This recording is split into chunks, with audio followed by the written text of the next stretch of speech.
Any other reactions? If not, I think that there is the main analysis and the proposals for what we should do in the Eurozone, to a large extent, consensus between the institutions. That makes it, I think, quite clear to us. It should make it quite clear to us what to do, what issues to deal with. Were mentioned also by Steve in her presentation. Making use of the current benign circumstances to deal with problems that will remain in our banks, push on structural reform agenda, and so on. And many of these issues will also come back in the Four Presidents report, which now refer to almost all of our agenda items. People refer to it, so it must, expectations are higher. Thanks very much, Christine. Thanks to the IMF for the work done. I think we have all of these issues on our agendas over the coming months as we look at structural reforms and other issues, other challenges for us.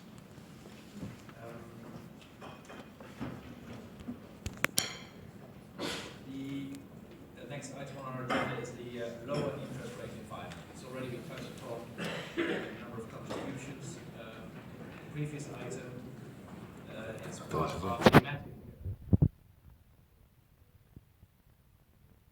Using the windfalls from the current low interest rate environment, but there are of course also downsides. We mentioned the insurance companies, but also pension funds, etc. So what I would like is the Commission has been so helpful as to produce a note for background to our discussion. It has already been discussed in the committees. And I would like Pierre to present the Commission's paper on this issue. Thank you, Jeroen, for having put this important issue on the agenda of today's meeting. When we met last month and discussed the economic outlook, we had agreed that the monetary policy measures provided long-term tailwinds to the economy. And we had also agreed that these tailwinds, so that one meant to go, would not last forever, and therefore they should be used to make progress, both in terms of structural reform and fiscal consolidation. At the same time, we must recognize also that the exceptionally low level of interest rates has been a reflection of the very low level of economic growth experienced in the past 2 years. Now, in our analysis for today, we first took a look at the extent to which the fall in sovereign bonds yields provide any meaningful benefits to member state and public finances. We went on to examine how these meaningful benefits were used, and I will briefly present the result of this analysis and will try to draw some conclusion for fiscal policy and going forward. First, our findings suggest that the fall in interest rate expenditure, we call it since 2012, was to a large extent unanticipated by member states. Euro area sovereign bond yields have fallen sharply since end 2013, including for core area member states, and reached a historical low. This has in turn led to a substantial decrease in interest payments by euro area member states. For the euro area as a whole, interest expenditure fell from 3% of GDP in 2012 to 2.6% in 2014, and is expected to increase further this year to 2.4% of GDP, according to the Commission's spring 2015 forecast.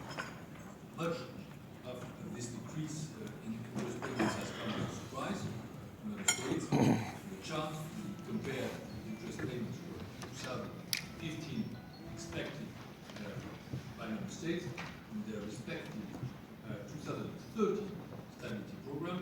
The latest projection contained forecast. At the aggregate level, the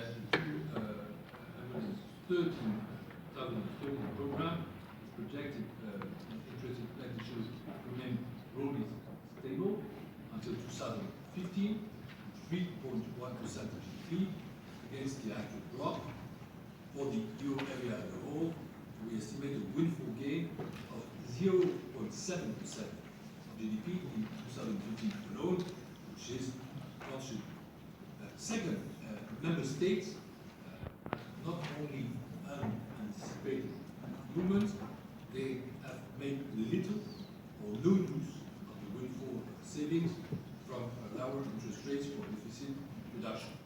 Our analysis show that actual expenditure reductions are, as a share of GDP, turned out smaller than initially planned.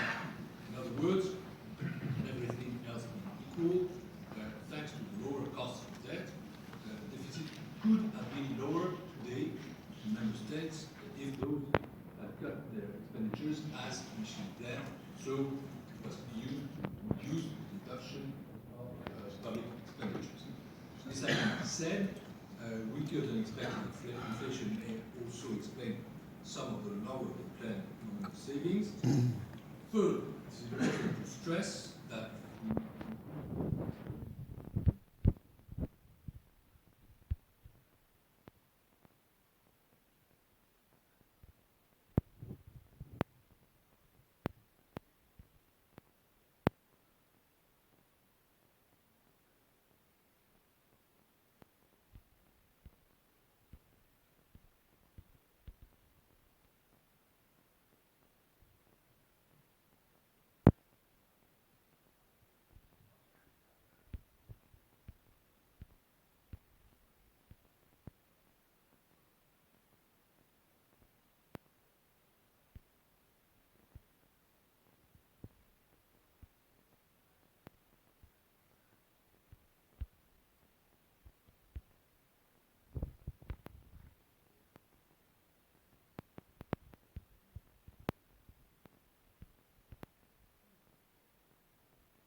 previous debate that we had minutes ago. These are the global conclusions of this.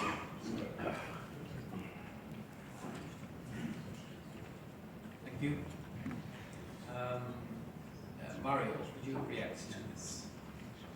Not much to add to what Ian said. Just two remarks. The first is that, as he said, governments in their stability programs seem to assume that the low interest rates will stay low forever. They have not built a safety margin, and they are not the low interest rates. And now it's very unlikely they will stay the way it already started, by the way, moving upward of recent.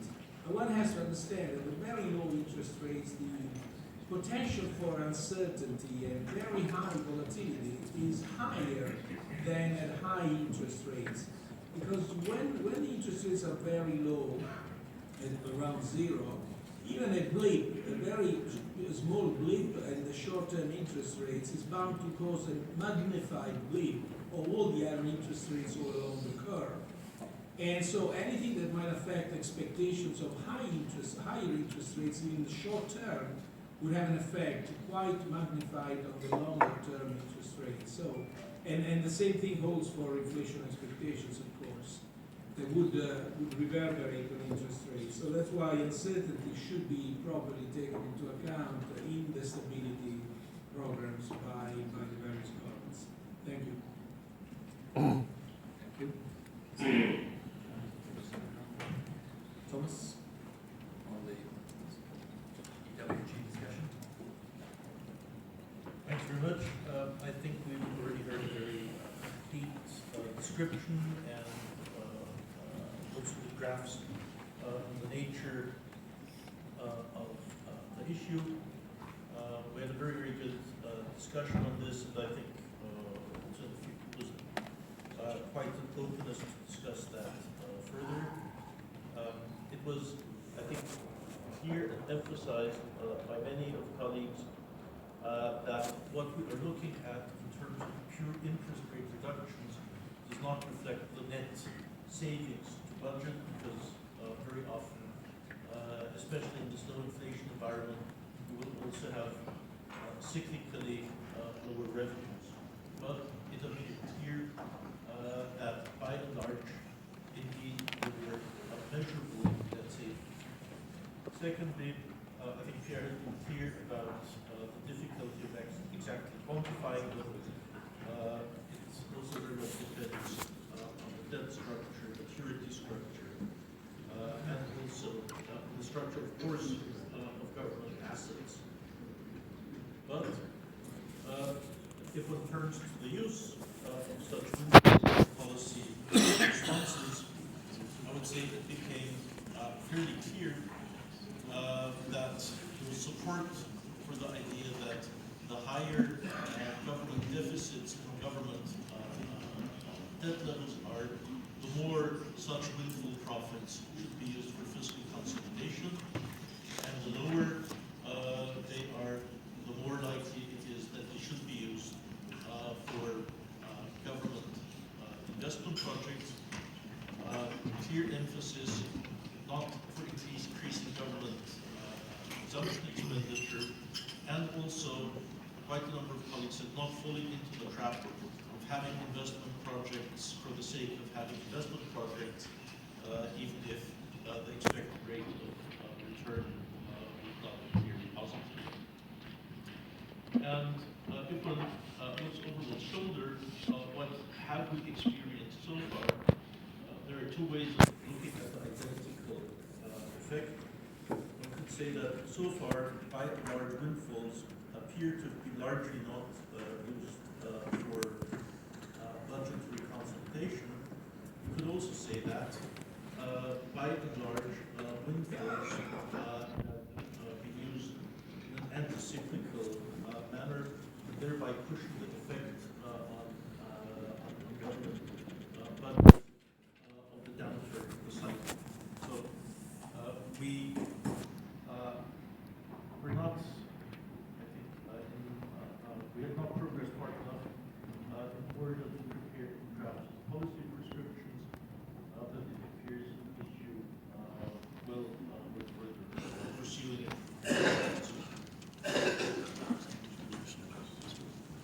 Thank you very much. I would like to ask ministers to reflect on their position, from their countries, and first I'll get the floor to Pierre Carnot. Thank you, Jeroen.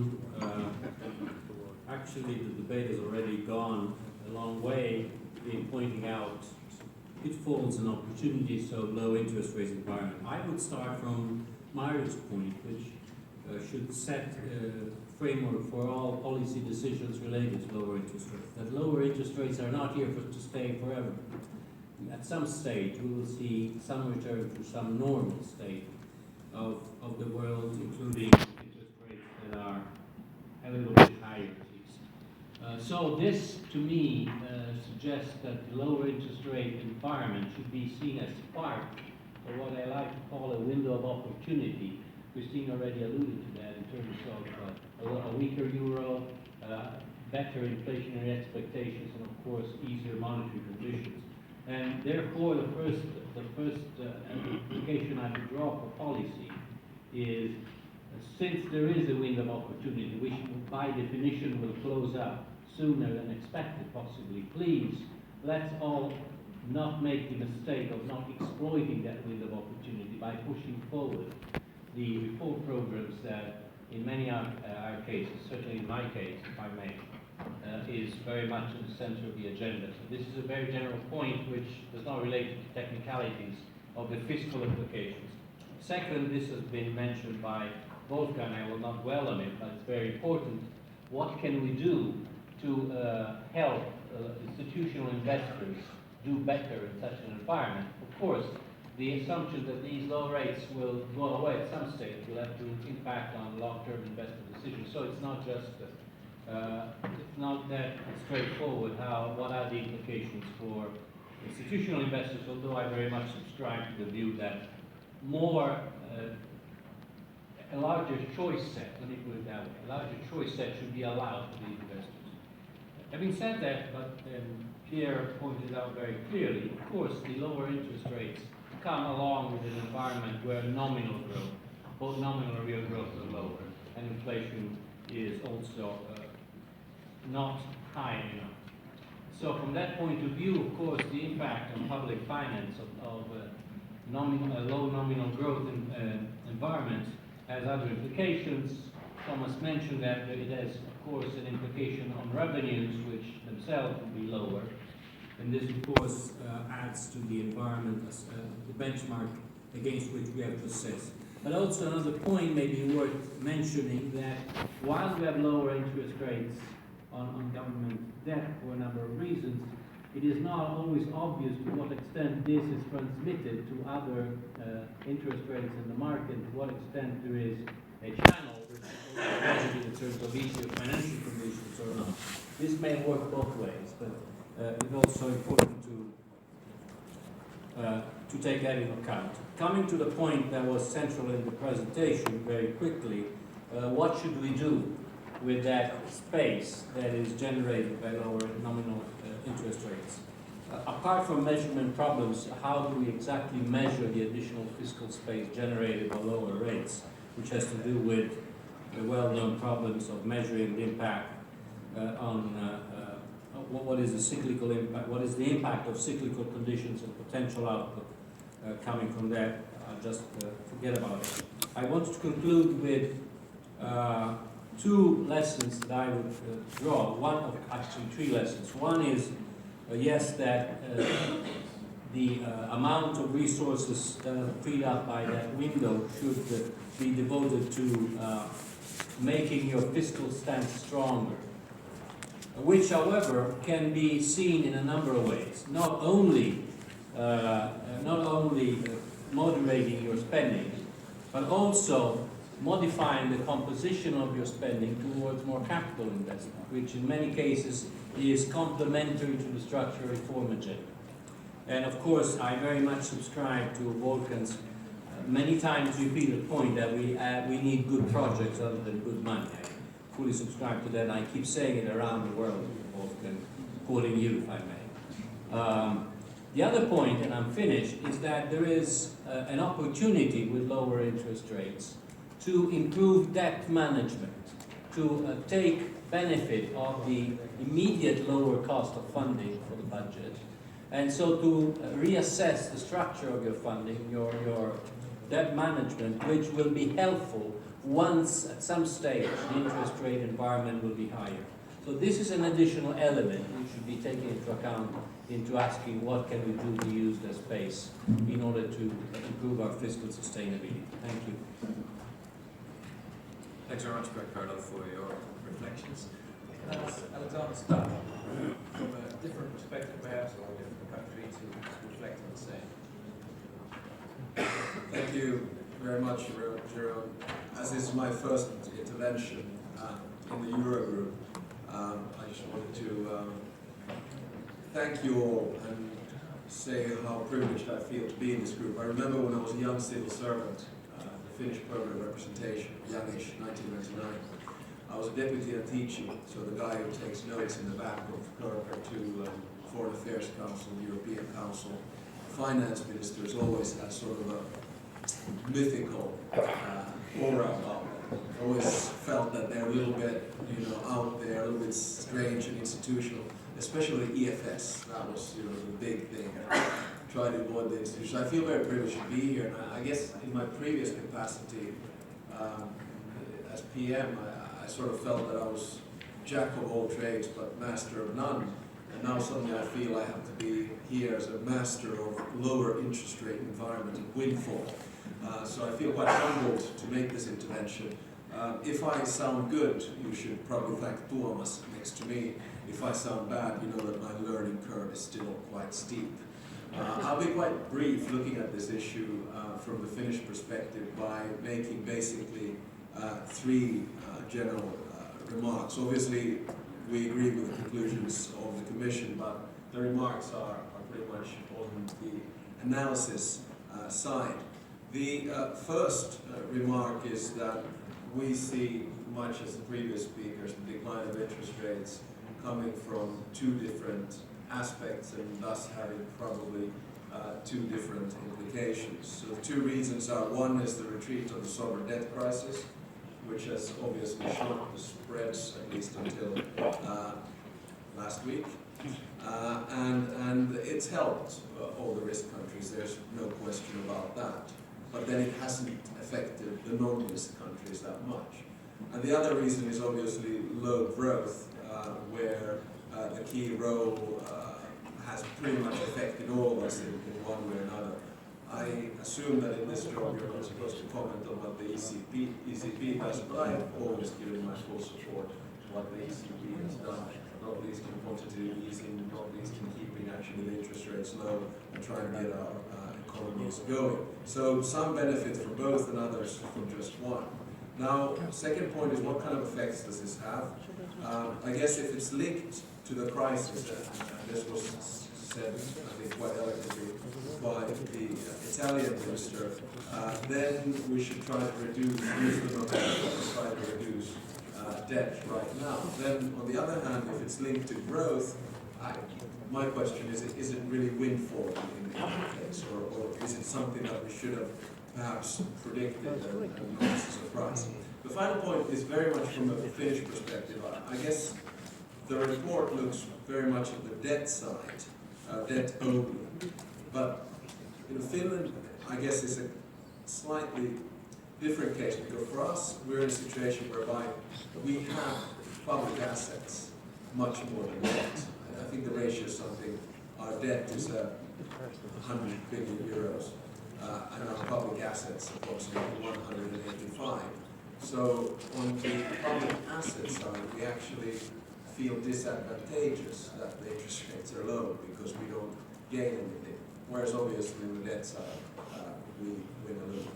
So this was what I wanted to say as far as my first intervention and trying to figure out what to do for this. Thank you.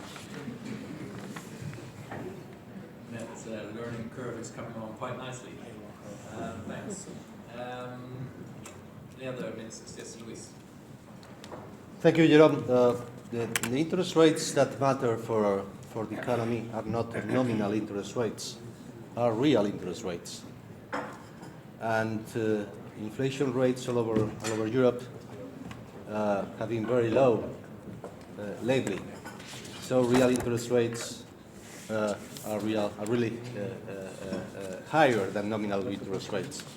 So there is a parallel evolution of nominal interest rates and inflation expectations and actual inflation rates.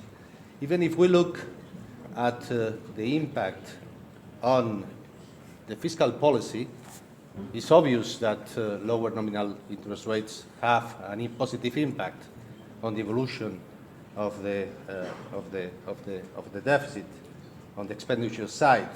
But simultaneously, very low inflation rates and very low nominal GDP growth rates also have an impact, a negative impact. So I think that we are going to live a process of normalization. I think that nominal interest rates will go up in parallel with the evolution of inflation expectations. And, we have had a windfall profit, let's say, because of the low environment, of low interest rates. But simultaneously, I think that higher nominal growth rates will be a helping hand for tax revenues. And this is something that we have to take into consideration. Thank you. Other colleagues? No? I think that was a very good discussion. I want to thank the Commission for the preparatory work and Pierre's presentation. Pierre, I could not see in the sheets that I have, I can see where the fall in interest payments is for the different countries, but I couldn't see how the different countries had used that windfall. You made the point that many countries had used it to do less on the expenditure side, but I couldn't actually see on the sheets. But perhaps there have been feats on that. I was of course interested to see how my own country was doing and how we had been using this opportunity. We'll provide you with the results of your own country. And also a question about insolvency, which I will answer because we are working especially on that, the ECOFIN. It's not for you, my colleague Jonathan here, but we'll also come with the answers. Perhaps as a follow-up to this discussion, we can come back maybe after the summer also on those issues, let's say the downside issues for pension funds, insurance companies, and what that would mean in terms of policy. Perhaps we can have a second round on those issues to be prepared, and I would ask Thomas by the EWG. Thank you very much. Thanks for all your contributions, and I think we must follow the use of this windfall, as far as it is a windfall, is one of the issues of debate. Follow the use of these windfalls in different countries. I would like to move on to the European semester, specifically the Euro area recommendations. Certainly have the sequencing of our items right. We had an exchange of views on IMF's Article 4. Then we had an exchange of views on the windfalls, on the low interest rate environment. Now let's turn to the draft recommendations of the Euro area, for the Euro area, which are a part of the European semester. Those recommendations are addressed to all of us collectively, are important to provide an overall frame to the ones given to individual member states that will be discussed tomorrow in the ECOFIN. In the Eurogroup, we have already stepped up our efforts and our involvement to follow up on these recommendations, and we will continue to do so. So I will first ask the Commission to present the issue and then turn to the others. Thank you, Pierre, honorable colleagues, on Euro area country-specific recommendations. So, in the package of country-specific recommendations, or CSRs, the Commission published, as usual, the set of recommendations for Euro area. As for individual member states, recommendations reflect our assessment of challenges as presented in the country report published in February and subsequent discussions we had here and also in effect.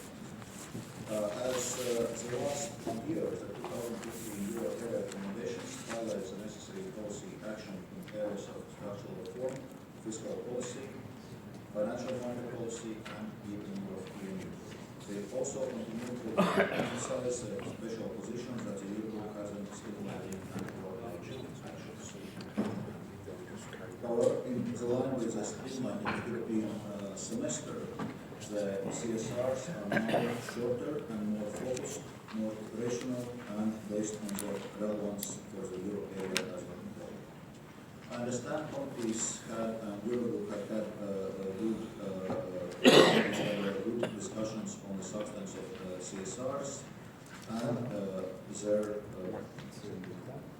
as we see, had been no open issues on the table. So now let me briefly take you through the content of the new recommendations for the Euro area and just brief comments. So on CSR 1, on structural reforms, calls for increased peer pressure to promote reforms that facilitate the correction of large internal and external stock imbalances, like debt, which still are large themes of corrections of imbalances. We also call for supporting investment, which would increase growth and will work towards reducing large current account surpluses and facilitate the balancing of the Euro area. A specific responsibility here falls on individual member states, which requires specific monitoring to deliver the necessary reforms. So we have, so far we have had very positive assessments of the Eurogroup's thematical discussions and encourage Eurogroup to Then CSR2 on fiscal policy reflects the fact that a lot has been achieved since the crisis in terms of fiscal outcomes, but continued effort is needed, notably to better coordinate fiscal policies, also to ensure that the aggregate fiscal stance is in line with sustainability risks and cyclical conditions across the euro area. This is not in contradiction with the need to respect the stability and growth requirements, but goes beyond. It is a call for collective responsibility for aggregate fiscal stance in euro area. So, making improvements in the quality and sustainability of fiscal finances, in particular prioritizing investment and making tax systems more growth friendly is essential. Here we again call on the Eurogroup's thematic discussions to help momentum in the right direction. Also essential is ensuring the effective functioning of the recently strengthened national fiscal frameworks. CSR 3 on financial sector policy calls for a number of initiatives related to long-term financing of the economy, alongside the continuation of the steps of the rights management union. Despite recent improvements, financial fragmentation remains, and access to finance, notably for SMEs, is challenging in many euro area member states. Efforts are needed to deepen market-based finance and to reform national insolvency frameworks. Even through the initiatives related to the whole EU, the Europe should be in the forefront of the implementation, also against the background of the Commission's consultancy. CSR 4 on deepening EMU recognizes that the economic governance framework has been significantly reinforced, but there is still need for improving the functioning of the EMU. The EU should take the lead in ensuring that the currently enforced system is implemented effectively and that the reflections on next step are ambitious. Actually, this also fits in a little bit on the next point of agenda on the President's report, which I believe will provide further guidance in terms of the evening of the Assembly. Thank you, fellas. Mario, would you like to react on this topic? No? Thomas, anything from EWG discussion? General agreement. Yeah, I think I can be very brief, no need to recapitulate what's in the recommendation. They are incremental iterations as they should be from what we have seen in past years. It is, I think one can note the buy-in will be on the euro area if we see what the signals refer to the Article 4s. And the question then is how to take that forward in operation from these recommendations in the context of the work program of the Eurogroup, and I think we can build on this year's practice. There is, of course, the President's report, but 5 Presidents' report. Imagine that now it's to extract fiscal measures of 3%. Thank you. Any comments from ministers on the euro area recommendations? No parameter. If not, I think we can endorse these draft recommendations. We will make sure that they also become part of our Eurogroup work program. So we come back to all of those recommendations as we have done also regarding the 2014 recommendations. These draft recommendations now go to the ECOFIN for formal endorsement. That brings us to the preparation of the June European Council. Tragedy we're facing. And more specifically, the state of play of the report on completing EMU that was requested from the institution's presidents by the Euro Summit. I believe it was in December last year when this request was given to President Juncker in close cooperation with the other presidents.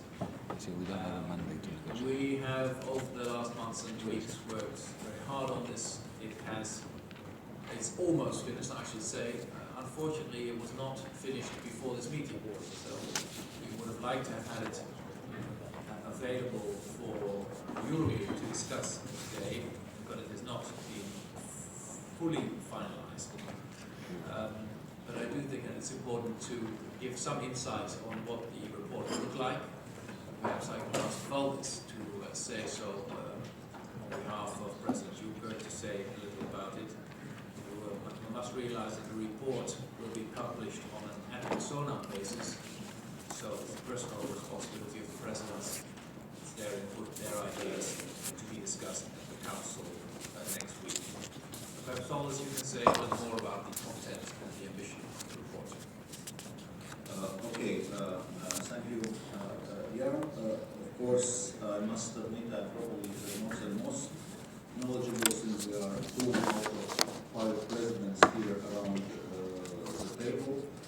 Nevertheless, I can give some feedback from the discussions in Commission and the work which has been done Vice President Juncker also in preparing this area. So, yes, the report will possibly be published soon, but it's now really when exactly finally decided by the President. And it's obviously related also to a certain extent to the discussions on Greece. It's not so much the issue of the content of the report, but the issue of time to communicate the report.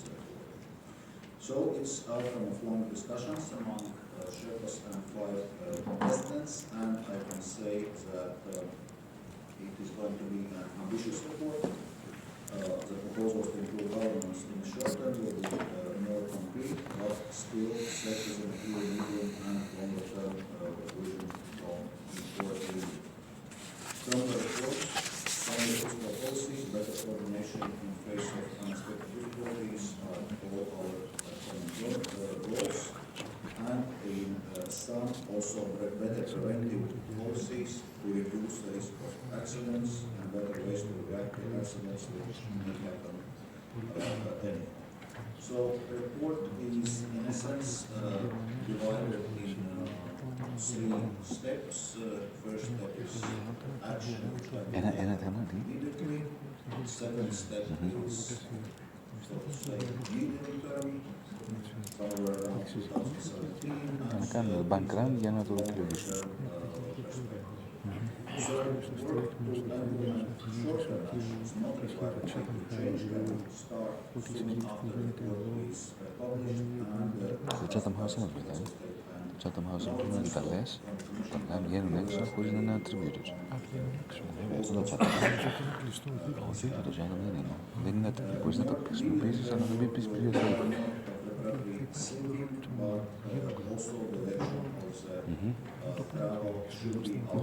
Και στο It's clear that the consideration has been given to the fact that we will need to move towards deeper integration, towards common backstops of different form, but also while deepening the EU in this regard, we also need to have a clear implementation to the extent full sovereignty to ensure that actually all in Eurozone are playing by the same rules. So on the immediate task, there have been discussing a lot in terms of streamlining the European semester, in terms of what we call deepening by doing, completing the banking union, looking at basically how to improve the functioning of our current governance framework, and really to cause those deeper integration steps for the second and third stage. Well, I'll probably not go in very much detail, since the report is going to be published soon. If there are any questions or comments, well, I'm ready to go, ready to discuss deeper some aspects which are probably of interest for you at this stage. Mario, do you want to fill in on that, or? There's not, there's not much more to add to what's been said, other than basically saying that this report contains a quite substantive section on the long-term perspectives for further integration, because the presidents believed and deemed that all our recent experience of the last 3-4 years really shows how this monetary union is fragile, and there is an inherent necessity to address the weaknesses of this union. In one instance, I think I had the opportunity to observe that on one hand, the lack of convergence between the different economies of the union is undermining the very existence of the monetary union, and at the same time, the lack of proper governance for the union as it stands is also a major cause or a major reason that could question the long-term survival of the union. That's the essence of this section of the long term. Now, of course, the important thing at this stage is that the need is some proposals are being made, but it's important really that a full discussion starts. The timeline is not a short one. These discussions are, we are aware, are very complicated. Even to be started, are very complicated from a political viewpoint.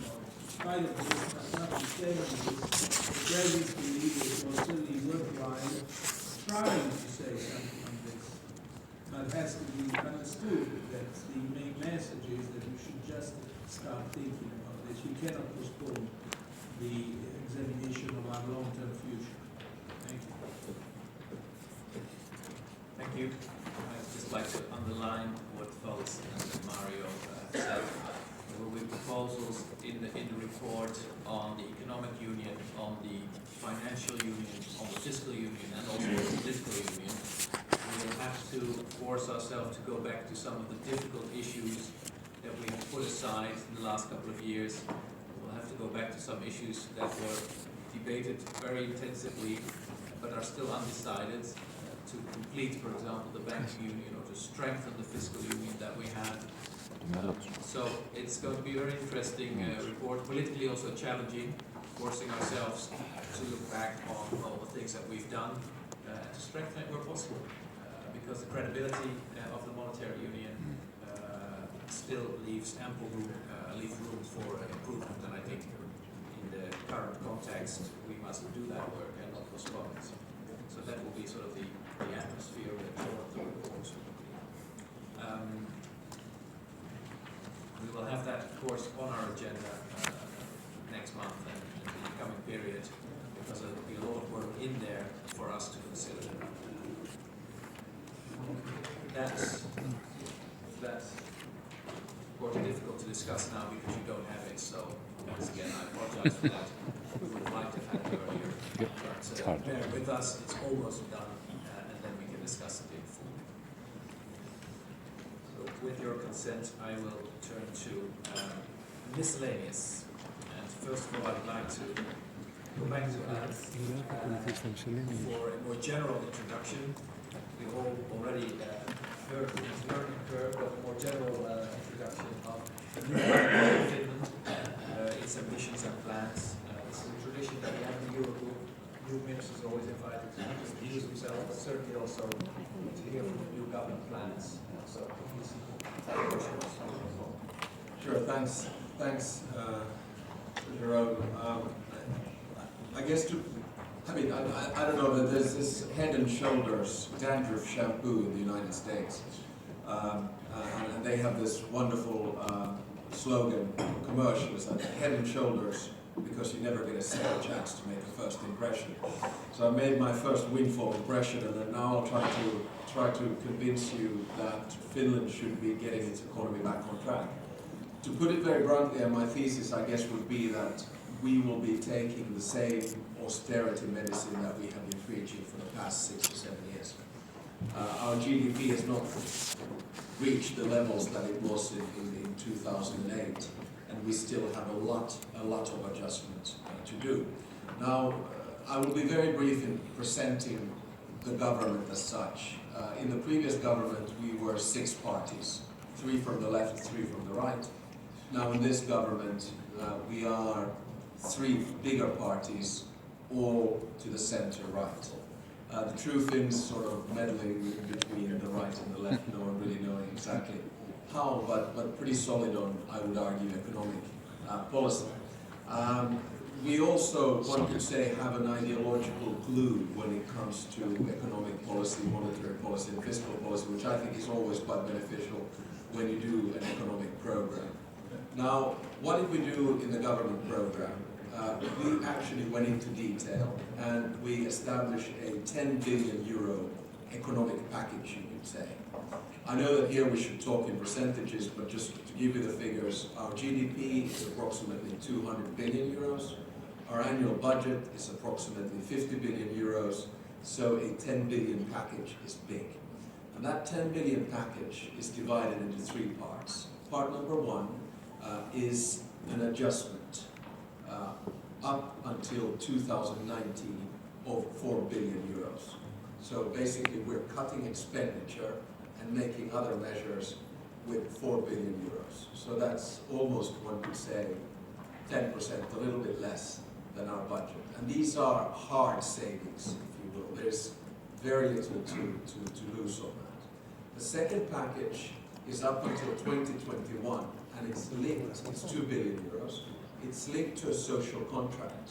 So we have told our social partners, both the unions and the industrialists, that if we do far-reaching labor market reform, and if we increase labor productivity, because we lag behind Germany, Sweden and Denmark, who are our closest competitors, if we make a jump of approximately 5%, and they do the deals, then we will reduce taxes and help them out. That's the 2 billion euro package. If they don't do it, then we're going to have to go for more austerity measures. So it's a bit of a, you know, it's sort of an offer that they really can't refuse in many ways.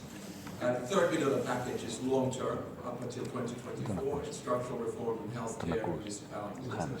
So that's the 10 billion euro package.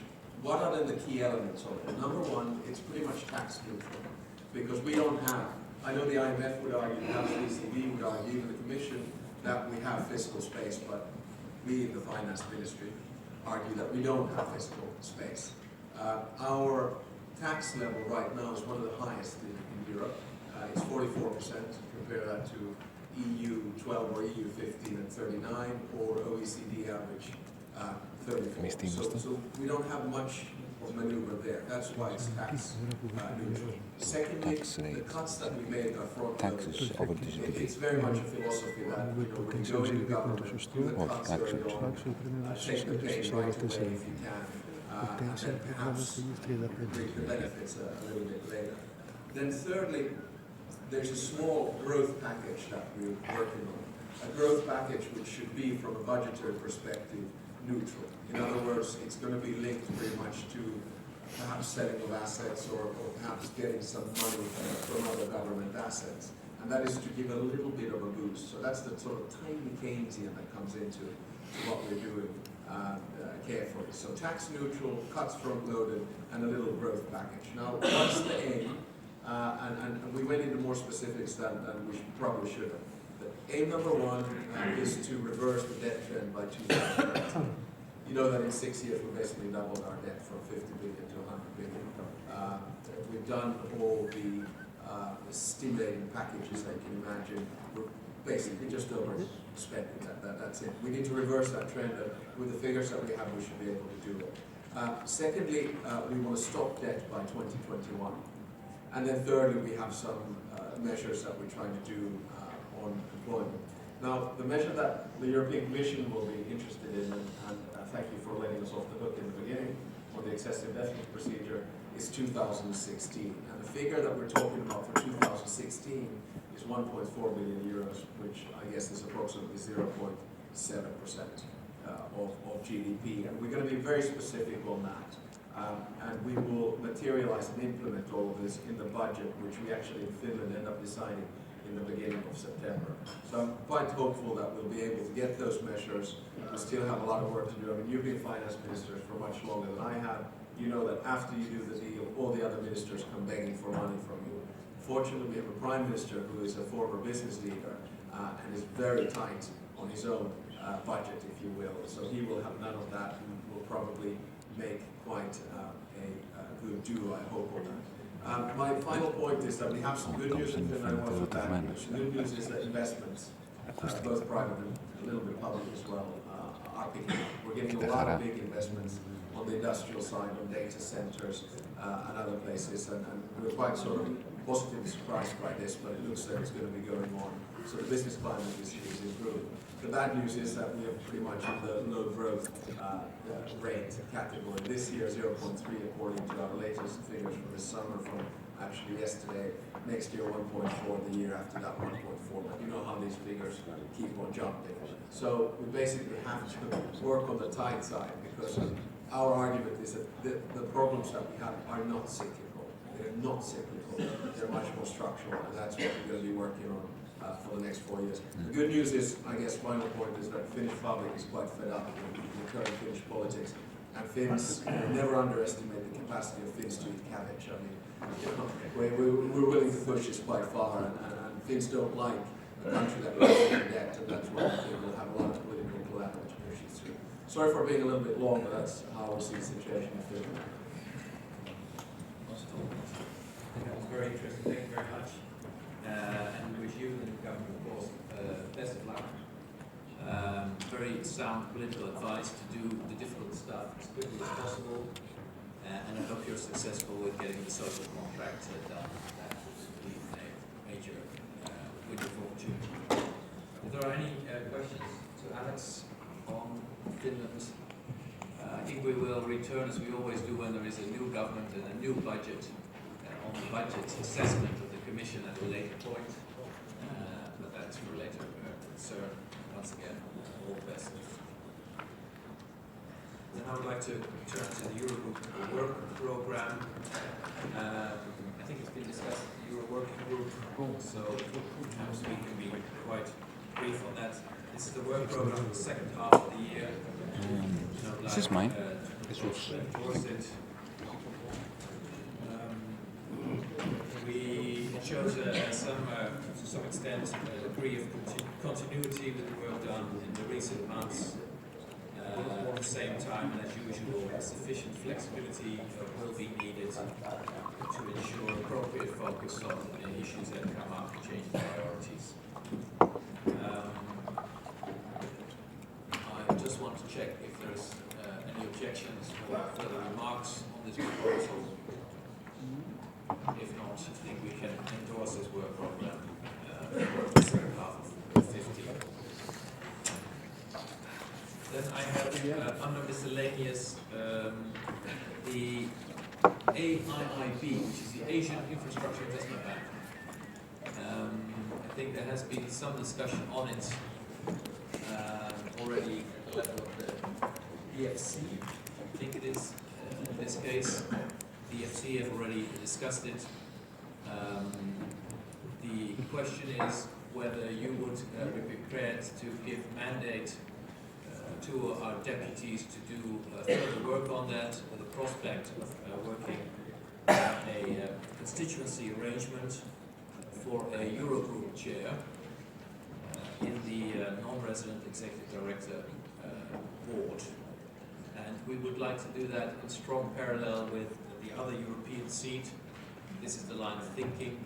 And the question is whether you could give a mandate for our deputies to work along those lines, to see whether we can do that. That would be very helpful. I see a lot of nodding. Thank you very much. We'll come back to that as soon as possible. As we said when we discussed Cyprus, there is a draft Eurogroup statement that has been distributed to you.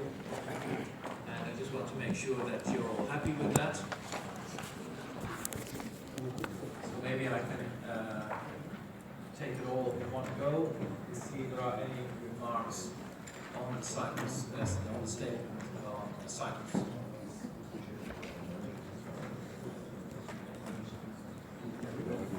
No remarks, no objections. That is approved and it will be used after the meeting. Then one final point under miscellaneous, perhaps I should have brought it up at the beginning of the meeting, is on communication and confidentiality.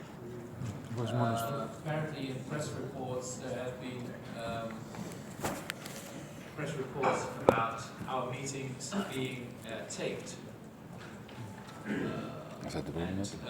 Perhaps legally there is nowhere where it says it can't be taped, but I would like to have an agreement among ourselves that we don't tape our meetings, not even for personal use.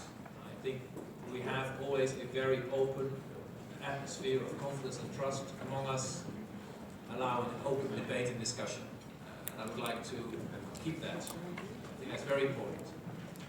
So I would just like to make the point, and I hope you all agree, that taping our meetings does not contribute to that atmosphere of trust and confidence, which is so important. We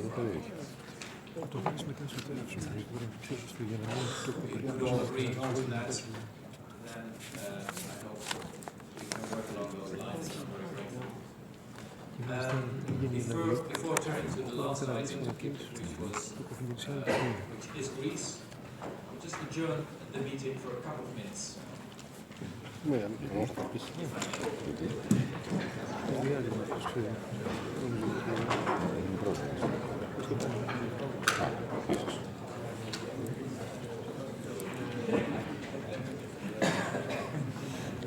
Δεν φοβάμαι αυτό.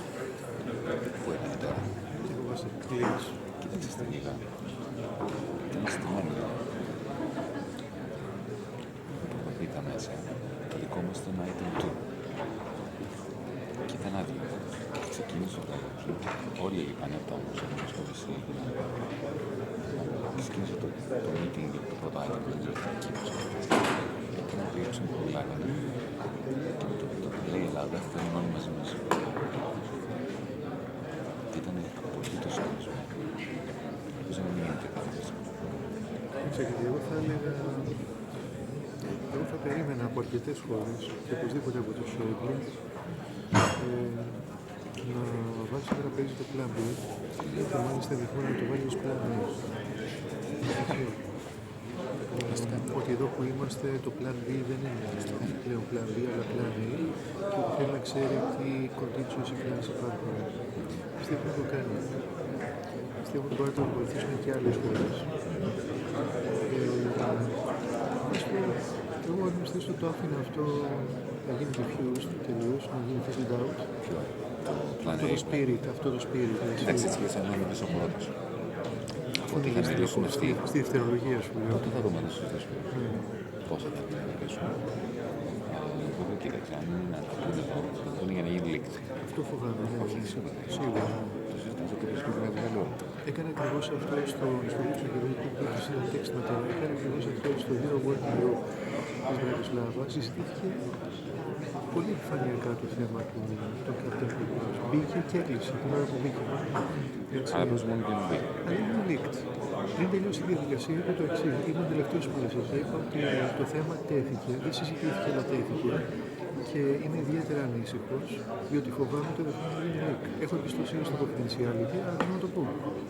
Και έγινε leaked. Και μετά στείλα text στον Βίζερ που του ζήτησα να το διαψεύσει. Και είμαι very disappointed και δεν το διαψεύσει. Δεν το έκανε, όχι.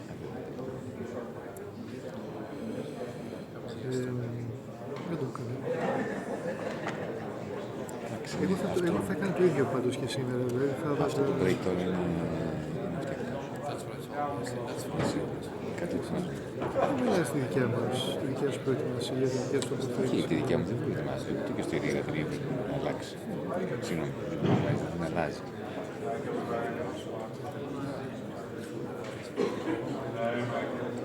Καλά, είναι απίστευτος ο δεύτερος. Εκείνη στη ρίγα κάνανε leaks ψεύτικα την ώρα που μιλάγαμε και βγάζανε αυτό που μου βρίζανε. Αυτό που βρίζανε. Κάναμε ψεύτικο λέξη εδώ μέσα. Δεν είπα τίποτα. 3 εβδομάδες, 4. Και μετά είπα απλώς ότι έχω παρακολουθήσει με δουλειές μου. Χαστήκα. Θα σου πω γιατί τα ψέματα αυτά που λέγανε. Που είναι ο ίδιος. Όταν με βρήκανε. Και τώρα το μόνο πρόβλημα που είχε. Τα leaks που δεν έδωσαν από μέσα δεν ήταν πρόβλημα. Έτσι. Τι θα πω. Τελικώς δεν είναι άλλος. Θα είναι στη Ρήγα δηλαδή. Δεν νομίζω. Μην το κάνεις μόνο για να μην γίνει προσωπικό. Όχι, αυτό το αφήσαμε να εννοηθεί. Εγώ δήλωσα εξής. Really disappointed that yesterday's discussion on controls leaked to the press. See Reuters. I think it's totally reckless. Can you raise this with the other members? Can the WT Secretariat refute it? Και σου πέτυχα δεν κάνω πρόβλημα. Ακριβώς. Κάνω το προποδητή του. Αυτό έγινε πριν την επίσκεψη με τον Νίκο, τον Παπά και τον Τραγασάτη στην... Άρα τι έγραψε, δεν σου απάντησε. Στα Τσούχια να τις έχω.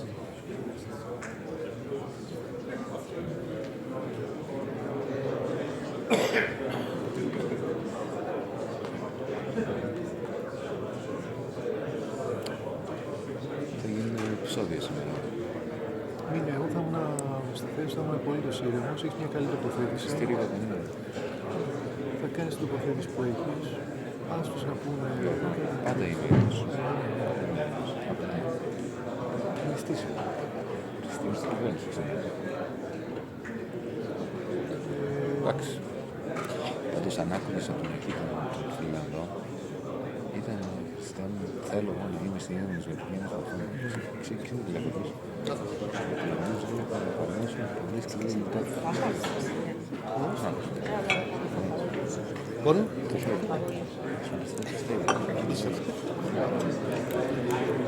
Έχουμε 200 δις GDP και 50 δις budget. Στο υπάρχει. 25%. Και θα το κόψουμε 10%. Σε ένα χρόνο. Εντάξει, αυτό έχουν recession. Έχουν recession ακριβώς. Αλλά δεν είναι cyclical το πρόβλημα, είναι στο άξιο, δεν έχει recession. Βέβαια, άμα το κάνεις, μπορείς να το κάνεις μόνο με το recession. Να μην είναι cyclical. Άμα θες ρίξεις και μια ατομική βόμβα, τελειώνει. Και μετά είναι και αυτό, ξέρετε, unfortunately the growth rate is not what it should be. Είναι 0,3, είναι 0,3. Και αυτό είναι, έχει σε νόμο, και αυτή, ξεκινάστε.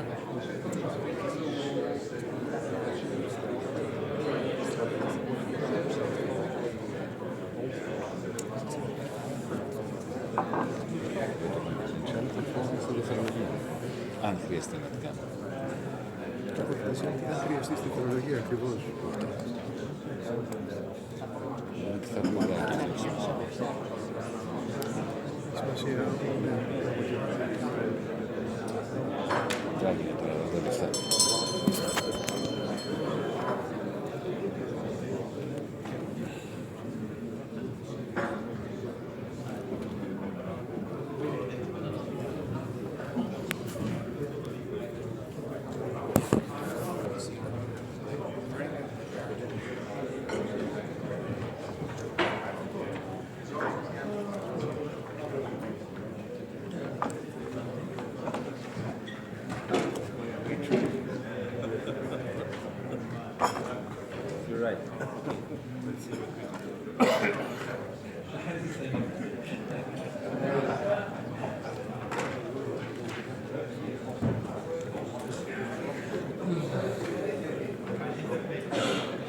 Πλακενίτης Λούις. Συμπαθέτη. Σε προσωπικό. Μιλήσαμε λίγο. Είναι απίστευτα αυτά που σας ζητάνε.Άζει υποψήφους, Τον έχετε. Σιγά τον βγάζει. Και στη Μαδρίτη που είχα πάει ήταν μια καλά. Δεν είναι, κόσμο να ψάξει.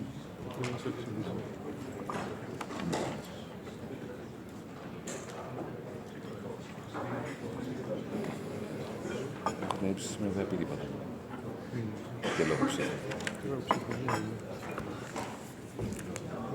Right, colleagues, thanks very much. We will continue our meeting with the item issue, the state of play on Greece.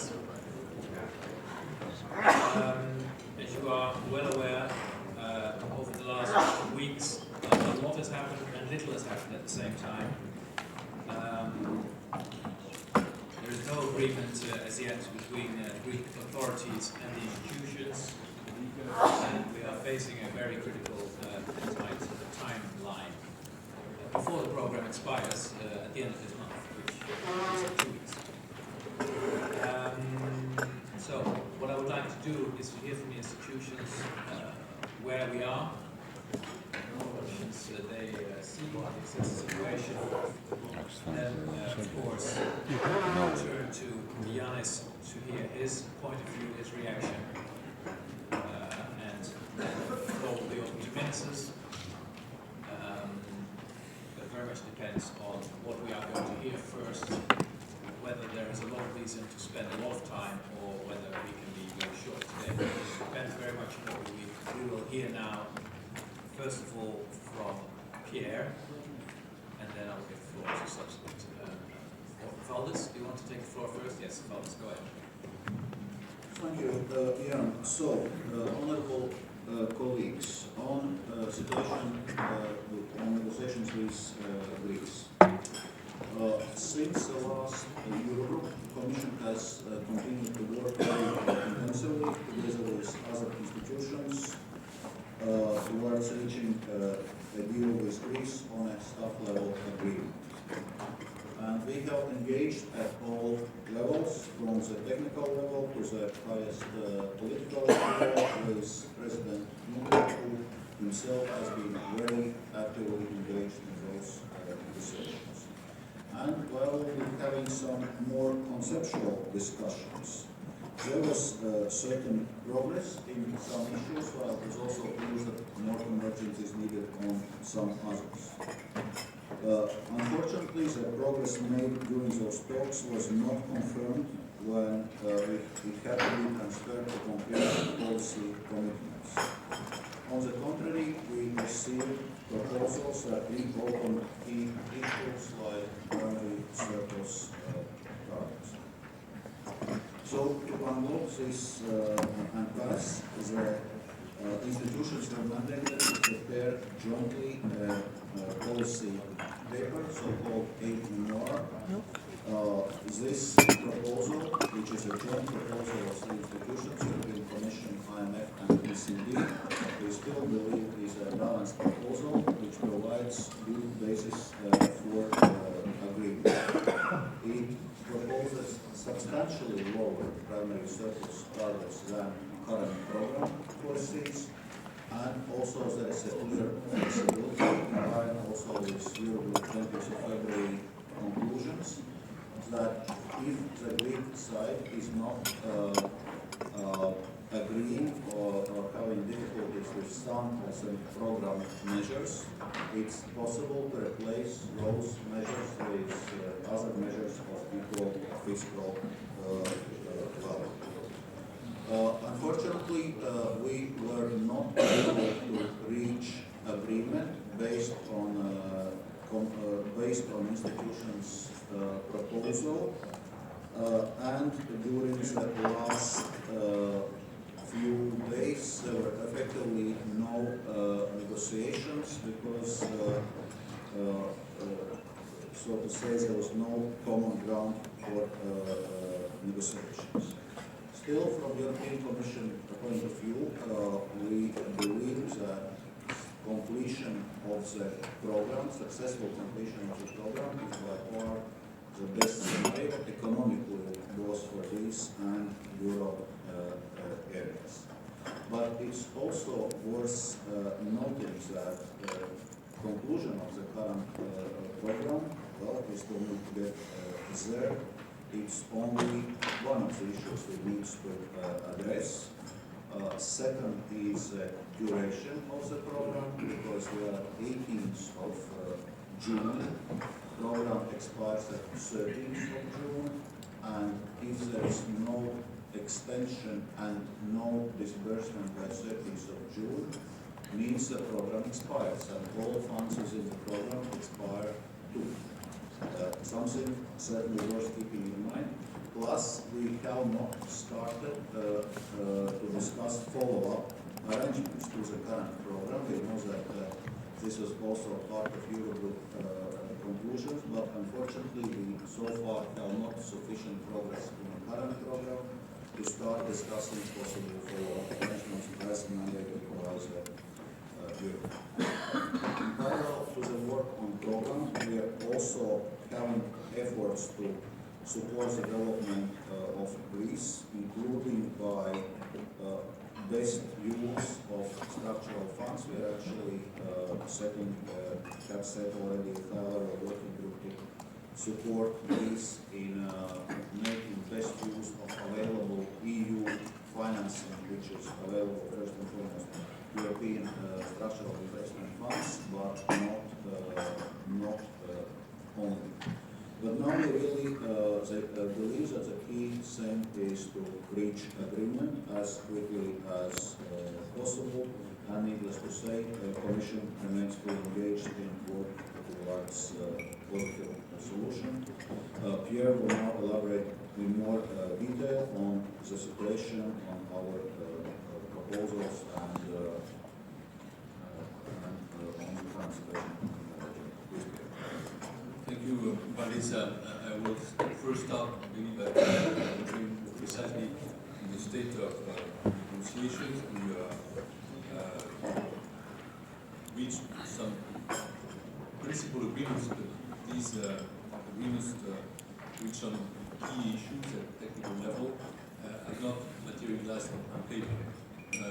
Proposals were sent reading issues that seem to have been agreed at the political level, and this cannot continue as such at a late stage in the process. We need complete follow-up that provides the basis for moving forward.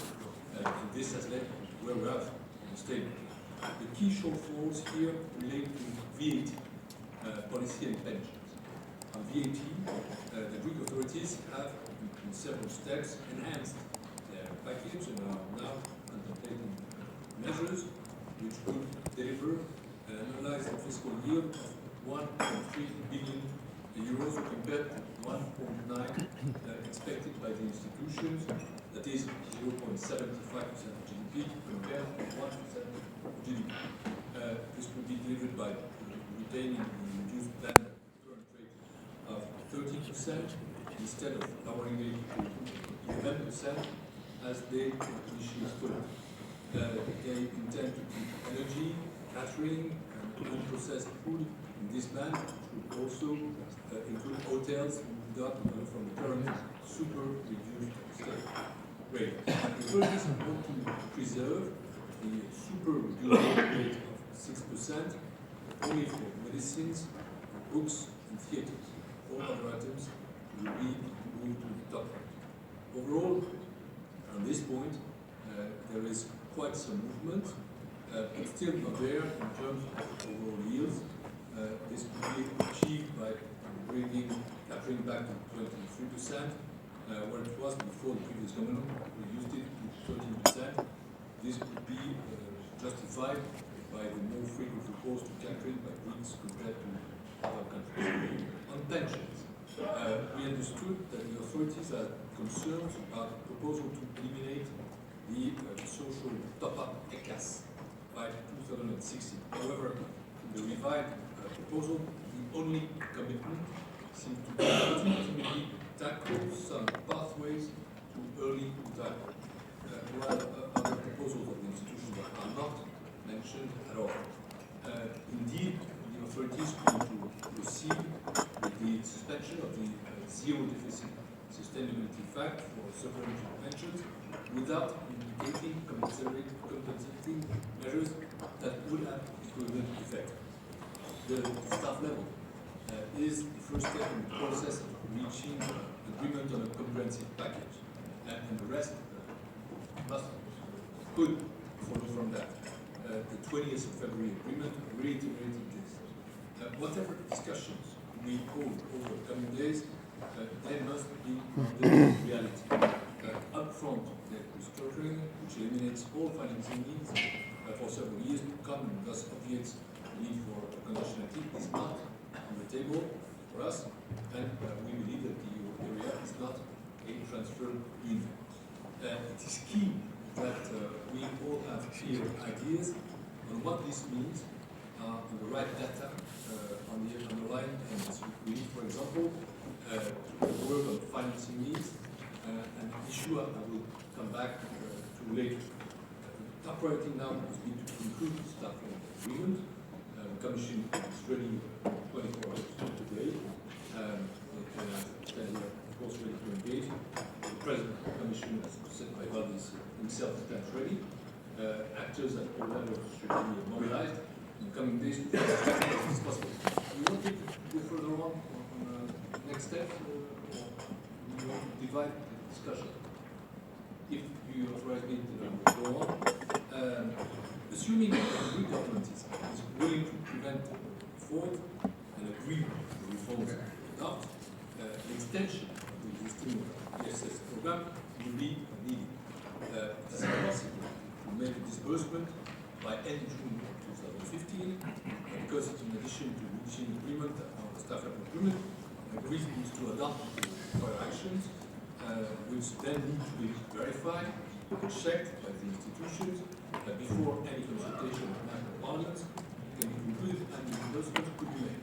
The outer date for making disbursement would be the application by 17th of July of large payments to the ECB pool due on the 20th of July. The process extending the existing FSF program will be completed by the end of this month. Therefore, needs to start the process, of course, as soon as possible. It requires to go through national procedures. Working backwards, this translates into finalizing a deal by next week, say early next week, at the latest. Procedures may not be biggest worry, but the background is and is already thinking on that. Delays need to be avoided. However, I still go on with that work.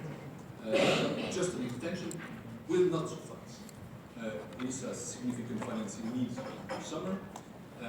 Greece has just requested bonding of all June payments to the IMF, which would then pay at the end of the month for the amount of 1.5 million euros. The latest information we have is that by the end of June, Greece will need external financing between 2 to 3.6 million euros in order to make the bundle payment to the IMF and to pay salary and pensions starting from 25th of June. Greece will also have additional financial needs in July and August on account of nearly 7 billion repayments due to the ECB in July and August, with a large repayment of 4.1 billion due, as I mentioned, on the 20th of July. Overall, we estimate that Greece needs external financing in the period up to September in the order of 11 to 12 billion. As a disbursement of the remaining 1.8 billion from the EFSF program and of S&P profits would not suffice to cover financing gap in the summer, part of the HFSF buffer will be needed for further financing purposes, and this would require widening the scope of 10.9 billion for program financing purposes, which have been returned to the EFSF. We consider that at least 5 million euros should be set aside for expected resolution costs of smaller banks in the course of 2015 and provide reassurances for the banking system overall. Given the available funding, extension to the EFSF program should be envisaged, in our view, until the end of 2015, but there needs to be a certain agreement and then request from the Greek government in that direction. What comes beyond 2015, we will finish by that. I stop. Okay. We're yes. Thanks. I think you've given us some insight also, not only on the size of the problems right now at hand, but also of the rest of the year. Looking ahead even more might blur our vision. Let's turn to Mario to hear from the opinion of the ECB, also of course on the financial sector. Thank you. Isn't much really to say other than, unfortunately, the scenario that we discussed several months ago is actually happening, materializing, and quite in a dramatic fashion. I'll simply give you the data on the deposit outflows of the last few days, and then I'll stop. So 358 million on Monday, 564 million on Tuesday, 856 million yesterday, 1.05 billion today. Thank you.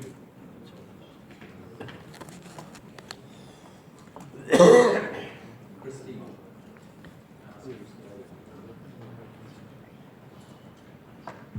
You know, I'm tempted a bit like in US parliamentary debate to say that I reserve my time because I'm very interested to hear what Yanis has to tell us. I would like to make two comments. The first one is to do with the form. The IMF is always engaged, always willing to offer support, technical advice, operates in the best interest of the entire international community. The IMF is accountable to the international community and does not operate with a view to loot or, let alone, criminally behave. And I know that there has been some clarification of comments that were made, but I think that it is in that spirit of cooperation and good humor that we want to work. I concur with Mario about the urgency of addressing all the issues. I would like to make a comment on the process. We have not had any discussion, any technical, serious meeting or debate with the Greek authorities for the last 2 weeks. 2 weeks ago, as Pierre has indicated, the three institutions jointly, in a united way, put on the table on the occasion of a meeting in Berlin, something that is now called the aide-mémoire. Thank you for borrowing from the French now and again. And that aide-mémoire was a significantly, I would say, diluted or watered down proposal compared with the initial memorandum. Just to give you a few examples, compared with the initial memorandum, I would say the hatred memorandum, there was significant slower and lesser fiscal adjustment. I'm not talking about 3% in 2015, but 1%. The horizon was not at 4.5%, but 3%. The period of time over which adjustment was to be made was increased by 2 years. So on the fiscal front, there was considerable lessening of the constraints that were to be found in the memorandum. Second, in terms of structural fiscal policies, here again, there were clear leeway and loosening of many of the constraints, whether it was in terms of the target of exit of civil service staff, which we know has to take place at some stage, that was loosened, the rehiring of many staff which had taken place, that was not on the table. The reform of the wage grid, which has to take place at some days, was no longer on the table. More time was given to reverse the backtracking that had taken place in administrative matters. And in other reforms, more time was also considered to actually fill in many of the tax loopholes that had been identified by the parties. Additional loosening in the aide-mémoire, there was no request for any labour market reform. The only request was, please freeze what you have at the moment, don't change it unless you do it with the approval of the institutions, but no additional reform was asked. A much weaker market product reform was included in that aide-mémoire. So overall, from a fiscal point of view, from a structural reform point of view, from a freezing of the situation point of view, it was much watered down in the hope. And, you know, it's not for me to judge, but it was something that the three institutions felt had to be offered in the course of the discussion, in the hope that that would be considered as a strong reaching out to the Greek authorities in order to try to bridge the gap that we had had in rhetorical ways before that. Since that, as I said, 2 weeks of non-negotiations, no technical work, and I'm at a loss as to where exactly discussions have to take place. It shouldn't be in the Brussels group, it shouldn't be in the Eurogroup. Where is it happening? And when are we moving in the face of the urgency of the matter at the moment? Final point, because I've heard many times over and read under many signatures the fact that the IMF was the tough guy in the room and was insisting on cutting the small pensions. I think in the course of the work we did in Ireland, the course of the work we did with Portugal, the course of the work we did with Latvia, we've constantly showed the ability to be flexible, to adjust, to take into account the efforts, the progress and the circumstances. And as much as we have to be credible to the international community, those who are lending money to the members, whether it's Senegal, Sri Lanka or Sierra Leone, all of them are contributing to the financing of the IMF when it's a question of lending. As much as we are credible and must have a program that adds up, we can be flexible, and we have been flexible. I don't think that there has been any single review of the Greek programs over the last 5 years that has been perfectly on time and perfectly on target, and where prior actions have all been satisfied without reservations. So we all know that around the table. And frankly, the IMF has always demonstrated its ability to understand the circumstances. So with that, I'd like to reserve whatever little time you would otherwise give me, because I'd love to hear what Yanis would like to say. Thank you. That leads us to Yanis. Please, the floor is yours. Thank you, Jeroen. Thank you, Jeroen. Can you hear me? No? I can. Oh, now you can. Well, perhaps on a lighter note, let me also welcome Alexander to our midst. I remember when 5 months ago I was the rookie here, that possibly the first thing I said when I was presenting our case was that we had a dual task, the new government, the incoming government. We had to earn a precious currency without depleting an important capital good. And by that I meant the precious currency was a trust that we had to engender amongst everyone in this room, fellow finance ministers as well as the institutions. And to get that trust, we had to come up with a meaningful reform package and a credible fiscal consolidation plan. As for the capital that we could not afford to deplete, that was a trust of the Greek people, who would have to and still have to swing behind any such reform and fiscal consolidation plan in order to make it work. The prerequisite for that capital not to be depleted was and remains one: some hope that the agreement we shall bring back with us to Athens will be the last to be hammered out under conditions of intense crisis, comprises a reform package which ends a 6-year-long uninterrupted recession while at the same time addressing the malignancies of the Greek social economy. It should be a package that does not hit the poor savagely like previous reforms did. And it should be a package that renders our debt sustainable and gives rise to a prospect of a return to markets. Now, 5 months have gone by, and we've reached a stage after 4 months of quite intensive negotiations, where we have achieved, as Pierre said and others, a degree of convergence. So how close are we?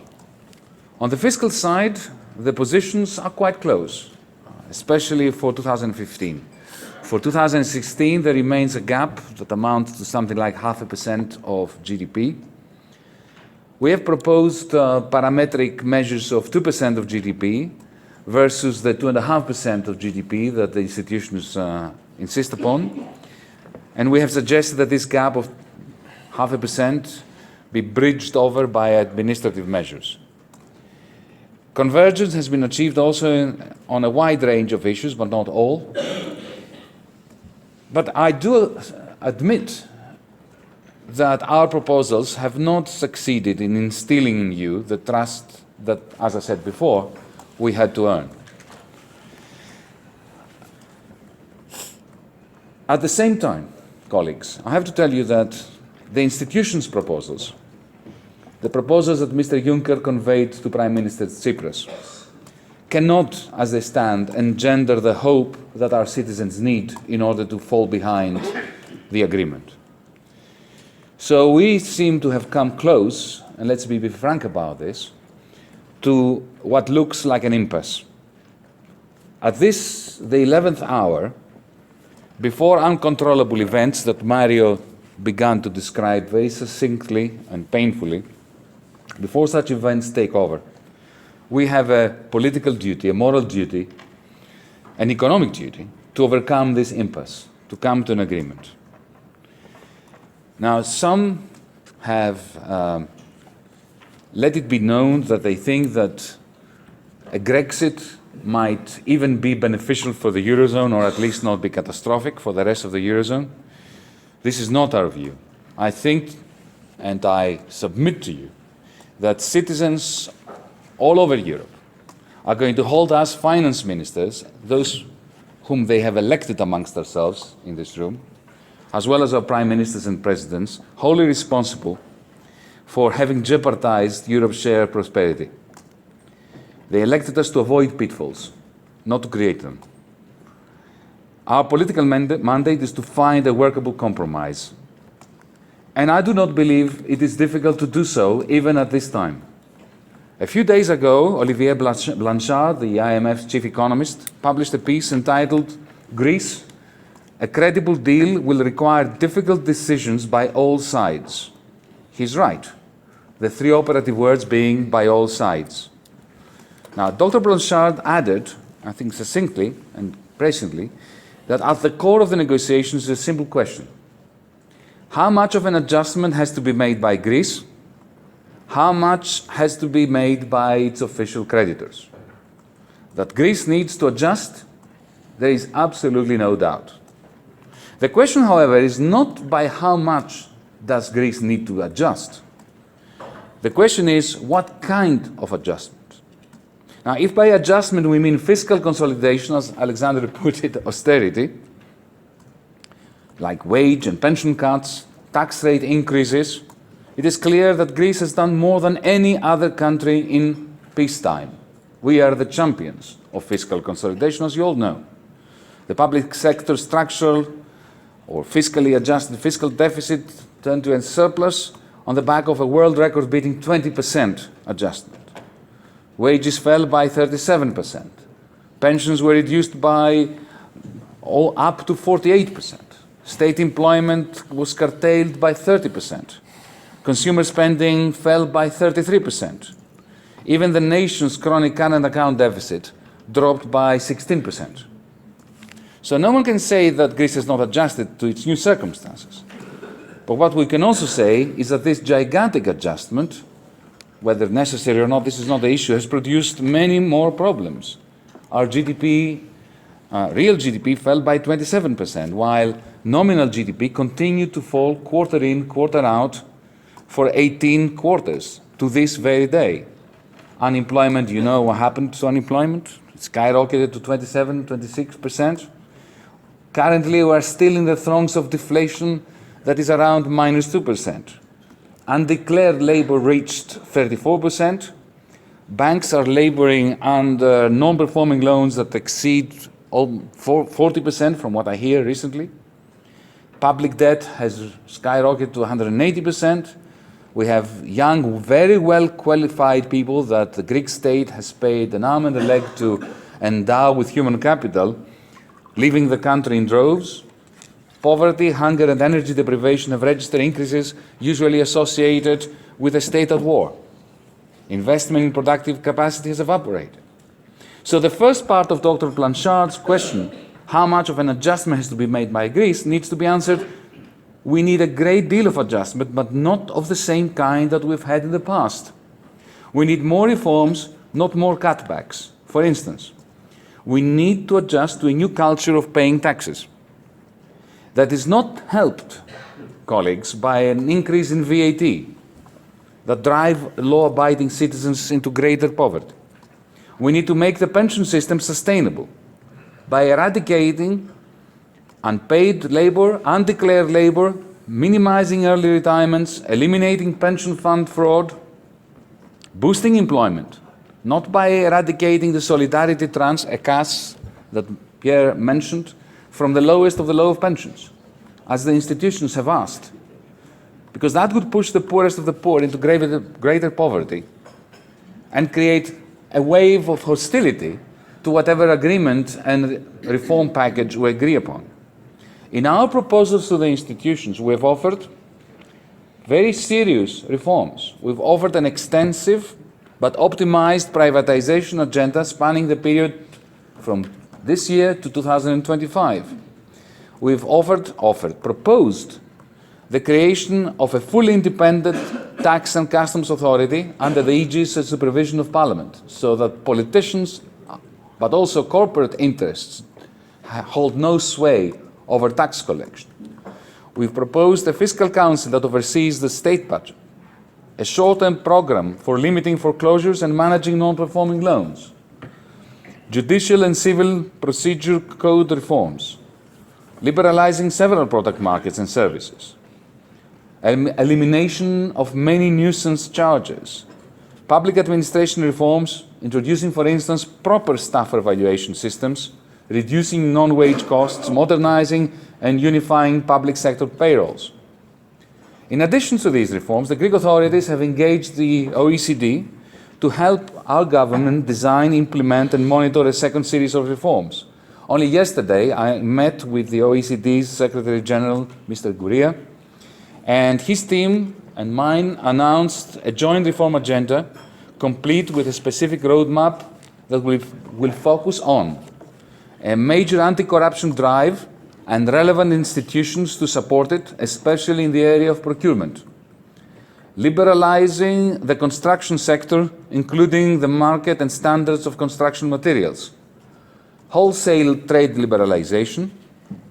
The unification of electronic and press codes of practice in the media. One-stop business centers that eradicate the bureaucratic impediments to doing business in Greece. Help on the front of pension reform, where the emphasis will be on proper long-term actuarial studies, the phasing out, almost complete eradication of early retirements, the reduction in the operating costs of the pension funds, pension fund consolidation. Yes, colleagues, Greece needs to adjust further. But what we are calling upon you is to agree with us, to concur with the difference between reforms that are attacking parasitic rent-seeking behavior on the one hand, or inefficiencies, and on the other hand, parametric changes that jack up tax rates and reduce benefits to the weakest. We need a lot more of real reforms and a lot less of the parametric type. Now, much has been said about backtracking on labor market reform and our determination to bring in to the equation again collective bargaining agreements in collaboration with the International Labour Organization and the OECD. Is this some kind of left-wing fixation we have with collective bargaining? No, it is not. I'll give you an example. Young workers in several chain stores get fired as they approach their 24th birthday, so that the employer hires younger workers in their place to avoid paying them the extra 80 euros a week, or a month, I should say, which, along the lines of existing minimum wage legislation, applies to under 24-year-olds. Or take the case of employees who are hired part-time for less than 300 euros a month, but who are made to work full-time and threatened with dismissal if they complain.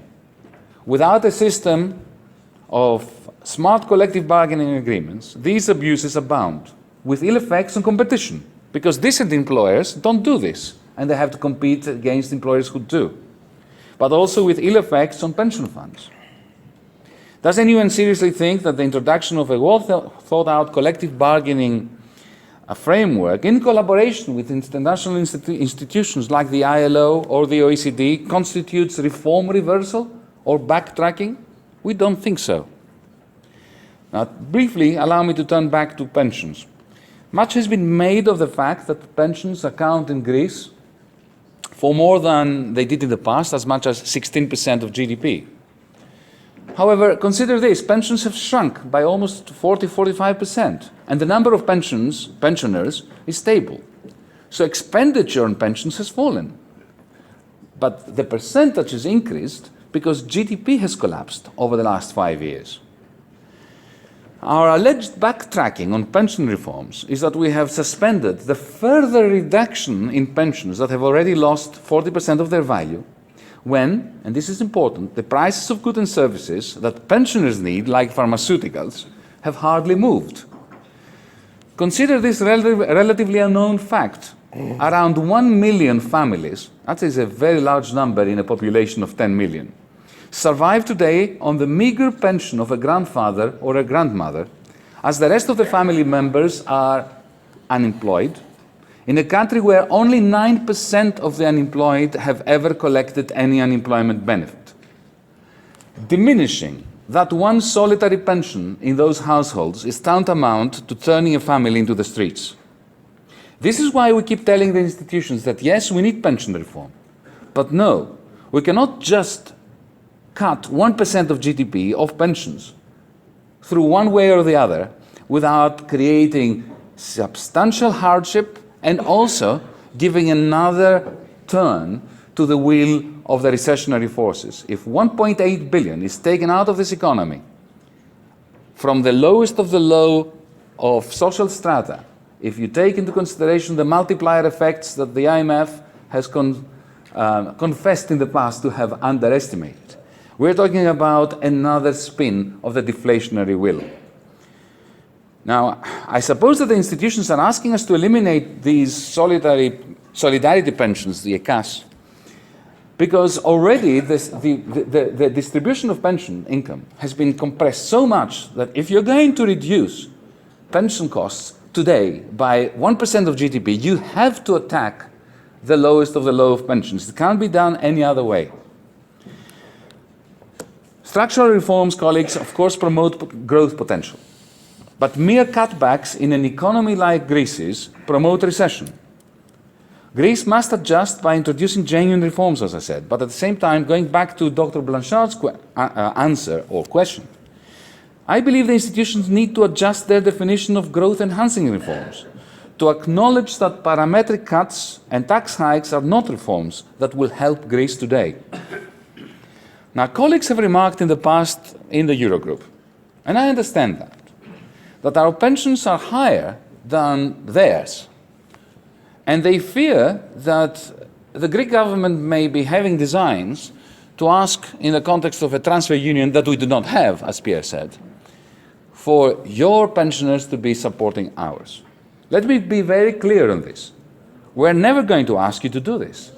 We're never going to ask you to subsidize our state, our wages, our pensions, our public expenditure. Indeed, this is not a transfer union. But colleagues, the Greek state has been living within its means for a while. Over the past 5 months, we have even managed, despite zero market access and zero disbursements, to repay up to 8 billion to our creditors, and to intend to keep doing so. Now, I understand there are concerns that our government may slip into a primary deficit again. And I think that this is the reason why the institutions are pressing us to accept large VAT rises, parametric changes, and parametric pension cuts. Now, while it is our view that the announcement of a viable agreement at early next week, one hopes, will suffice to boost economic activity sufficiently to generate a healthy primary surplus, I understand perfectly well that our creditors, you, may have cause to be skeptical and to want safeguards. An insurance policy against our government's possible slide into profligacy again. This is what I believe lies behind Dr. Blanchard's call for the Greek government to offer, and I quote, truly credible measures. So here comes an idea, what we consider to be a truly credible idea. Instead of arguing over half a percentage point of measures, or whether these measures should be parametric or administrative, how about a deeper, more comprehensive permanent reform? An automated hard deficit brake that is legislated and monitored by the independent fiscal council that we and the institutions have already agreed upon. The fiscal council would, under this agreement, monitor the state's budget execution on a week-by-week basis, issue warnings if a minimum primary surplus target looks like being violated in the foreseeable future, and at some point, the Fiscal Council, the Independent Fiscal Council, could trigger automated, across-the-board, horizontal reductions in all state outlays so as to prevent the slide below the pre-agreed threshold for the primary surplus.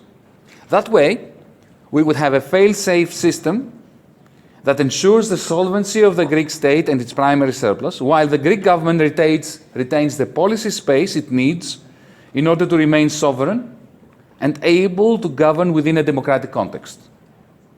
Consider this a firm proposal that our government is prepared to implement as part of an immediate agreement.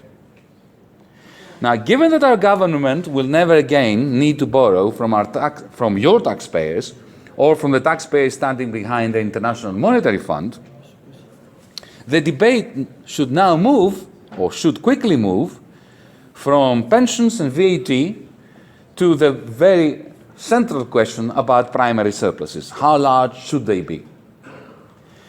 Does anyone seriously believe that the growth rate of an economy like ours, who's been deprived of serious bank credit and investment flows, is independent of the primary target set? The IMF understands fully that the two numbers are linked endogenously. And this is the reason why Greece's public debt must be looked at once again. Our large debt overhang should be thought of as a large unfunded tax liability. While it is true that the EFSF and GLF slices of our debt are long dated and the interest rate is low, it is also true, colleagues, that the Greek state's unfunded tax liability, our debt, features a lumpy component that impedes investment and recovery today. I am referring here in particular to the 27 billion of S&P bonds still held by the ECB. Now, this is short-dated, unfunded liability that potential investors in Greece, even after an agreement has been struck, will take a look at and turn back because they can see the funding gap this part of our debt creates. Because they recognize that this lump of 27 billion on the books of the ECB stops Greece from taking advantage of quantitative easing, while at the same time creating a short-term funding gap. It is indeed an irony, perhaps a cruel irony, that the country most afflicted by deflation in the Eurozone today is the only one, effectively, that is excluded from the ECB's anti-deflation remedy. And it is excluded even after an agreement has been struck because of this lump of 27 billion of S&P bonds. So our proposal on this front is, we believe, simple, efficient, and mutually beneficial. We propose no new monies, not one fresh euro for our state, no new debt for Greece. But imagine the following three-part agreement to be announced at a press conference over the next few days. Part one, the deep reforms that I mentioned, including the automated hard deficit brake that I suggested. Second part, a rationalization of Greece's debt repayment schedule along the following lines. First, to effect an S&P buyback from the ECB, Greece would acquire a new loan facility from the ESM, would use it to purchase the S&P bonds back from the ECB and to retire them. To underpin this loan, like every loan agreement needs a conditionality, we could agree that the deep reform agenda that will be part of this agreement acts as a common conditionality for successfully completing the current program and for securing the new ESM arrangement that comes into operation immediately afterwards and runs concurrently with a continuing IMF program until the end of March 2016. Short-term funding relies on the outstanding disbursement for the current program, and medium to long-term funding is completed by the return of the S&P profits, coming up to about 9 billion out of the 27, which could go into an escrow account, doesn't come to Greece at all even, so as to repay in the medium term the IMF. And part 3 of this agreement, as we envisage it, is an investment program for kickstarting the Greek economy. Nothing to do with the Eurogroup, that could be part of the Juncker plan, the European Investment Bank, with which we are in talks already, the EBRD and other partners who will be invited to participate, also in conjunction with our privatization program and the establishment of a development bank that aims at developing, reforming and collateralizing public assets, including real estate owned by the state. Does anyone doubt that such a 3-part announcement would dramatically change the mood, inspire Greeks to work hard in hope of a better future, invite investors to a country whose asset prices have fallen so dramatically, and give confidence to Europeans that Europe can, even at this 11th hour, do the right thing? Colleagues, I close by saying that at this juncture, it is dangerously easy to think that nothing can be done. Let us not fall prey to this state of mind. We can forge a good agreement. Our government is standing by with ideas, with a will to compromise further, and with a determination to cultivate the 2 forms of trust necessary to end the Greek drama. Your trust in us and the trust of our people, both in their government and in Europe's capacity to produce policies that work for them too. Thank you. Thank you. Colleagues, I want to give the floor to ministers who have not had a chance to speak on this for some time, who have followed it closely and have listened to the institutions and the others closely. So I will give the floor. Let me first make the remark that simple perspective from where I am, and my perspective comes from the statement that we agreed upon on February the 20th, is that within that framework there is no agreement yet within reach between institutions and the Greek side. Some of the measures that have been taken in the meantime in Greece were outside that framework and agreement. We are therefore far away from getting anywhere today. Having said that, I think that any new proposals being brought up today or in the coming days would have to be looked at the institutional level first, not for the Eurogroup to assess them in this meeting. This is where we are. Having said that, I don't have the let me open up the floor to ministers first before drawing any further conclusions. Who would like to respond? Michael. First of all, I'd like to thank the institutions for briefing us. I'd like to thank Yanis for his very full presentation. The only mandate I have and the only thing I agreed to was the statement of February the 20th. And I know a lot of talks have taken place since then. First of all, I'd like to get a copy of the aid memoir. It has been leaked extensively. I read it in the newspapers, but no one has sent me a copy. So I'd like the aid memoir. Good point. That's the basis for negotiation. Pierre Moscovici has set out the position rather clearly, and he seemed to be identifying the gap that was now existing between the position and the aid memoir and the Greek authorities. But Yanis has set off on a totally new voyage now, and there doesn't seem to be any meeting of positions at all. I would have thought in the normal course of negotiation, one would deal with specifics and try and narrow the gap by dealing with specifics. That doesn't seem to be the position. I'm concerned about the situation, as everybody else is, but I think that a bad agreement might be worse than no agreement. I think a bad agreement could be more corrosive of the euro than no agreement at this point. So I think we have to reflect on everything that's said here today and face the reality that there may be no agreement and take the necessary steps for that eventuality. Thanks very much, Your Honor. Other comments, please.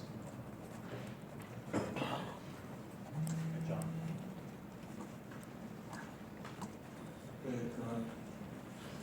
The way I'm seeing this situation now, and this very clear situation that by institutions, Greece is still on the basis of the program which was watered down to a large extent, and I'm questioning whether this was sensible or not, but okay, of the institutions. There was actually a judgment by the institutions that even with this watered down program, debtor is not solvent. So if that's the final conclusion of three institutions after all these months, I think that we should take decisive action. If you decide that debtor is not solvent under the conditions that are watered down and those conditions are not accepted by the debtor, then we are at the end and conclusion should be made, and let's stop with this process which actually hampers financial markets, hampers trust into institutions, trust into euro area, and produces a lot of loss actually to all the members of the euro area. The United States, usually the difference in corporate dealings between the United States and Europe, at least part of Europe, is the time which you need to solve insolvent cases. And we are just dragging too long. I don't think that that is sensible. So I would take a decisive action. And decisive action is no action at the moment.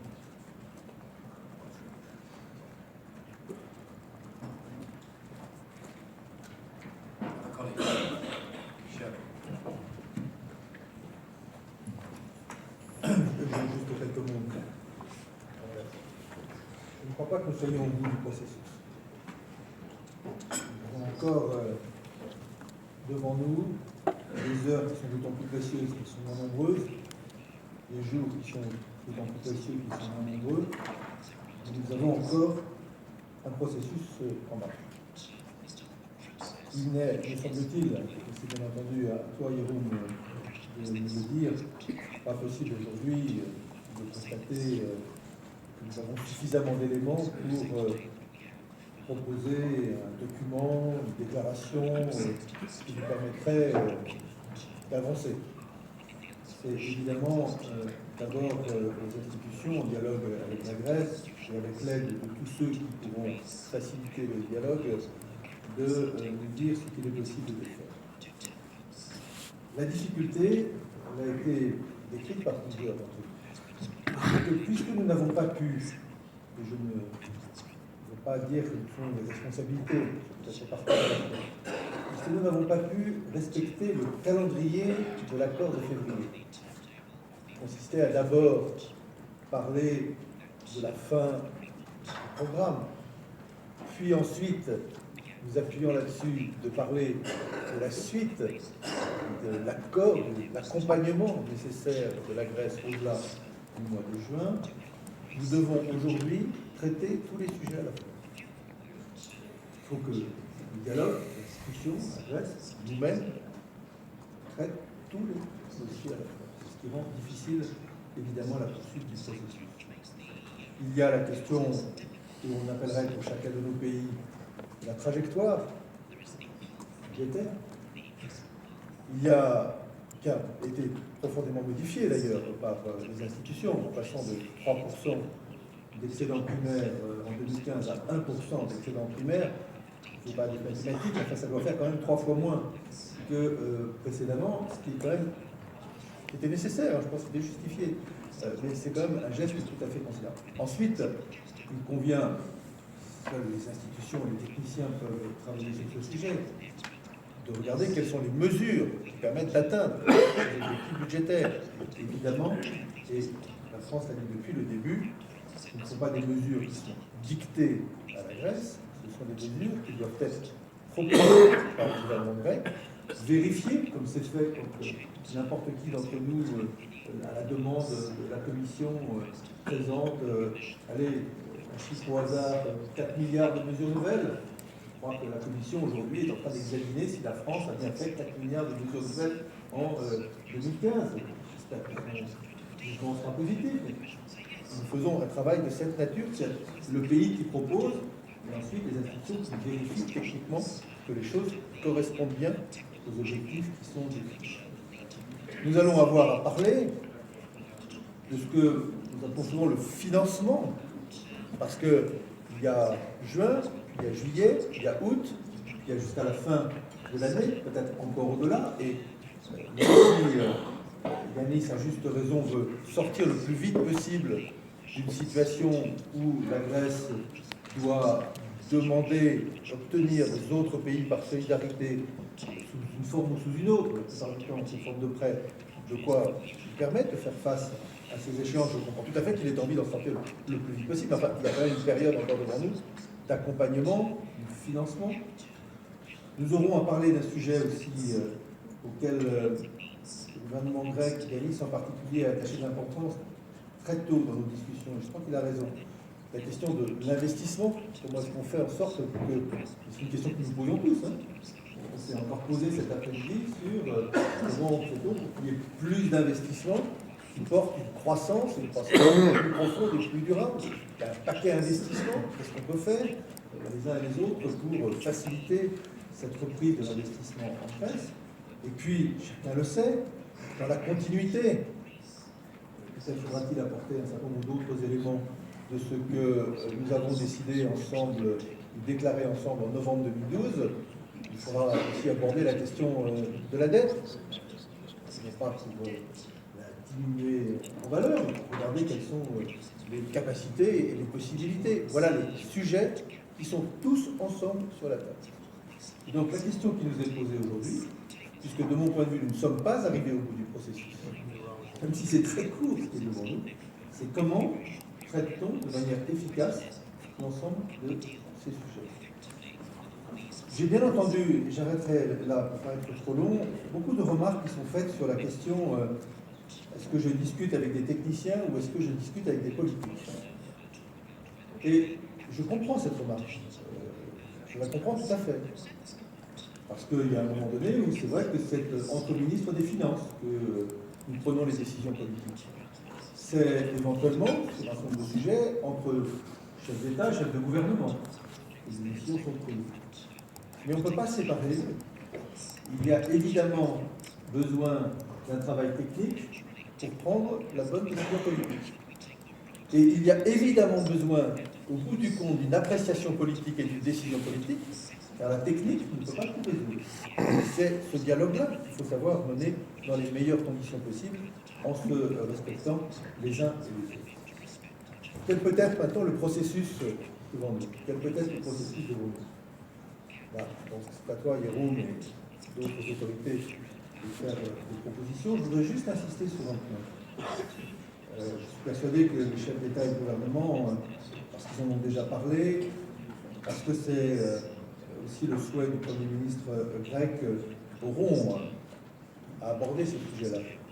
Mais moi, je souhaite que ce que nous sommes, l'Eurogroupe, qui n'est pas un lieu technique, mais qui est un lieu politique, puisse apporter sa contribution, donner son avis, pour permettre que l'ensemble de ce paquet difficile, compliqué, puisse déboucher et que les décisions soient prises même si ces décisions doivent être prises au plus haut niveau. Donc je souhaite que dans le processus qui est devant nous, qui est assez court, je pense qu'on va pouvoir compter les jours qui sont devant nous sur les doigts de demain, nous puissions de nouveau, Jérôme, nous réunir et travailler pour permettre, aider au débouché décisif de cette affaire.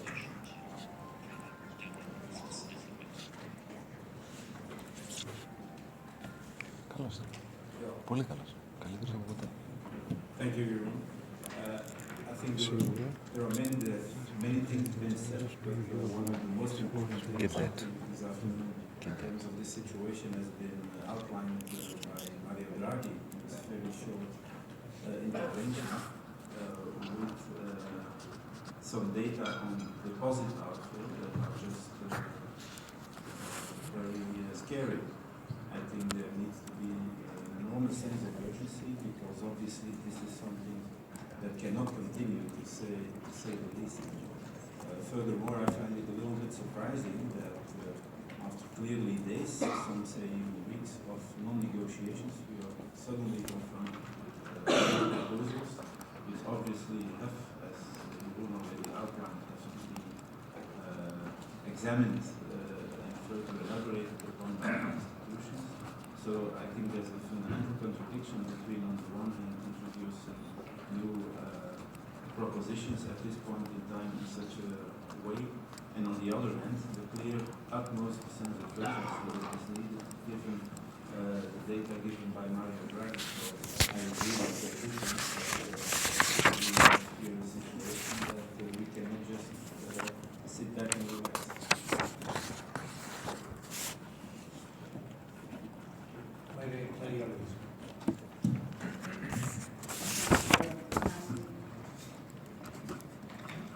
I would like to express my perplexity maybe, because when we decided on February 20th to give a mandate to the institutions to try and close the second program and to work on follow-up arrangements, that was under the assumption and the mandate that the MOU would be followed.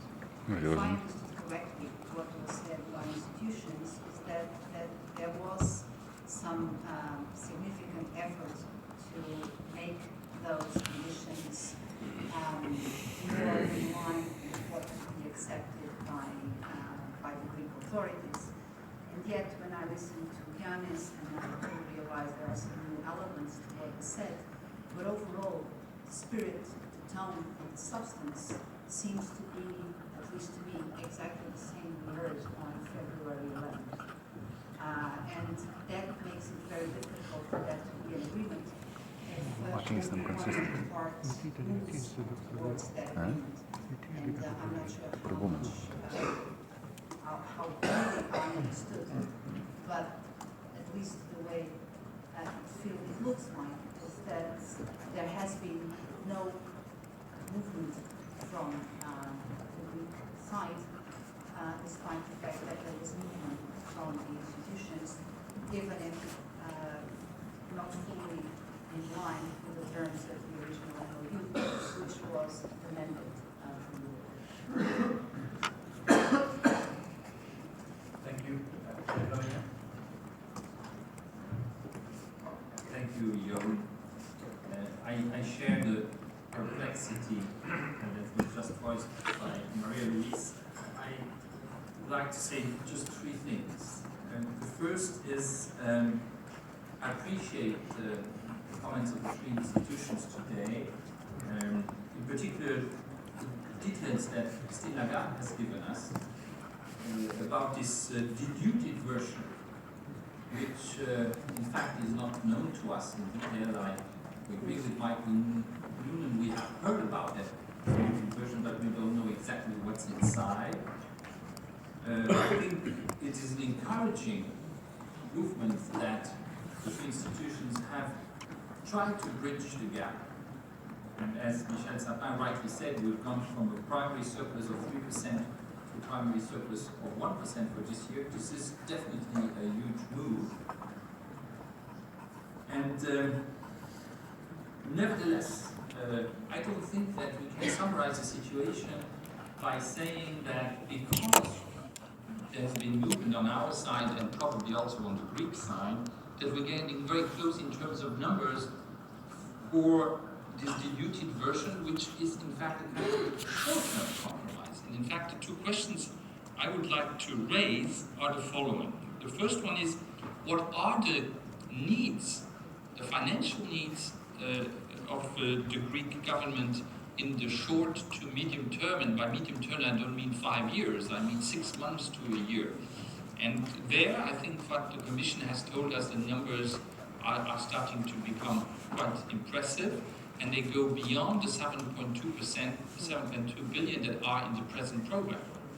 So, do we have a calculation, what are the needs over 6 months, 1 year, not only in terms of repayment of credits, but just in terms of the needs of the government and of the economy? And that brings me to my third remark. When I see the outflows that have been described by the European Central Bank, obviously I'm very worried.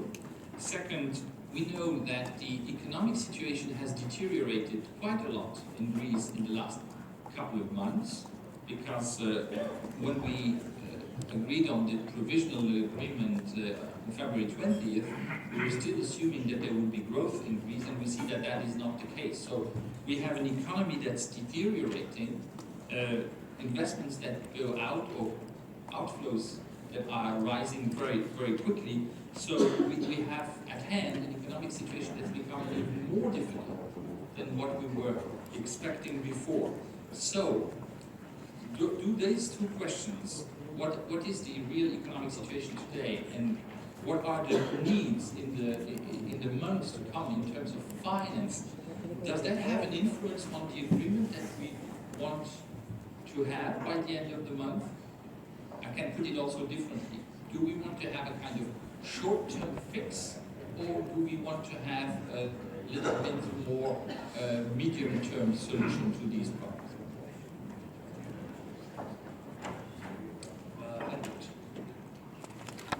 I will continue on where Peter has left off. I'm not going to talk, however, on technicalities. I think we have to admit that we are faced with a stalemate. And my point is about the lack of information and the need for more transparency. Now, we all understand that when negotiations are taking place, and these are taken in secrecy, because it helps come to a resolution. But when that success doesn't come about, then I think whoever is representing us, we need now more transparency. I'm not implying that the Greek government or the institution is not transparent. I'm just saying that at this stage, we need to know more what is being taken place. I mean, for example, the question that we have no idea of what is involved in the evident one. And the Greek people need to know too. So, and our people back home want to know too. And in this case, this statement, I don't think we should go downhill, not knowing exactly what were the issues and how far the two groups have been to each other. So, although we've been given a lot of information, at least speaking for myself, I don't have a really clear picture of where the two sides, how far apart and who's to blame, so to speak, in not reaching a successful conclusion.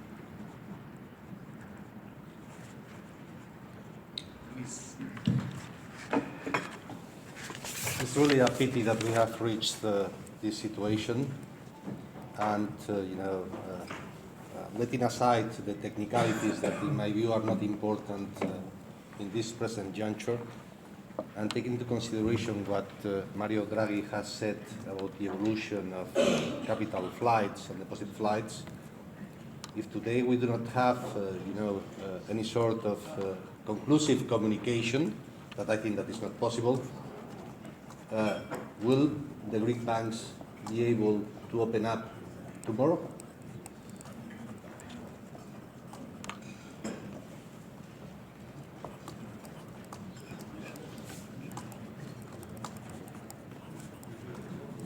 Perhaps I can ask Benoit to respond directly on that. Προσκαλεί για capital controls. Τι κάνει αυτός, είναι τρελός.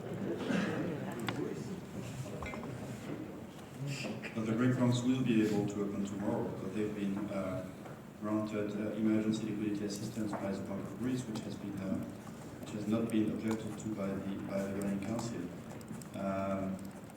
If you ask the same question for Monday, I don't know. It all depends on the pace of the And the renewed non-objection of the Governing Council of the ECB relies on the assumption that the collateral is eligible, meaning that the Greek government is solvent and that the bonds are solvent. So that's an assumption that we have to reconsider virtually every day, depending on the environment. So for tomorrow morning, the answer is yes.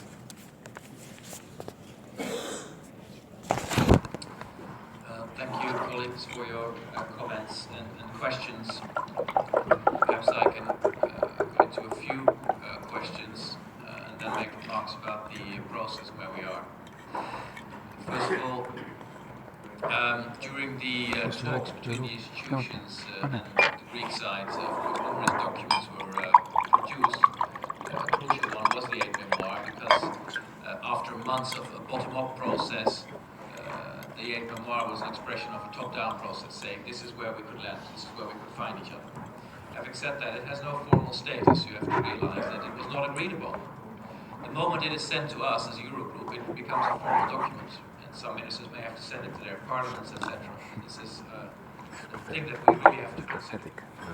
Though bilaterally, I'm sure that the institutions are willing to inform ministers on the main headlines of the content of that document.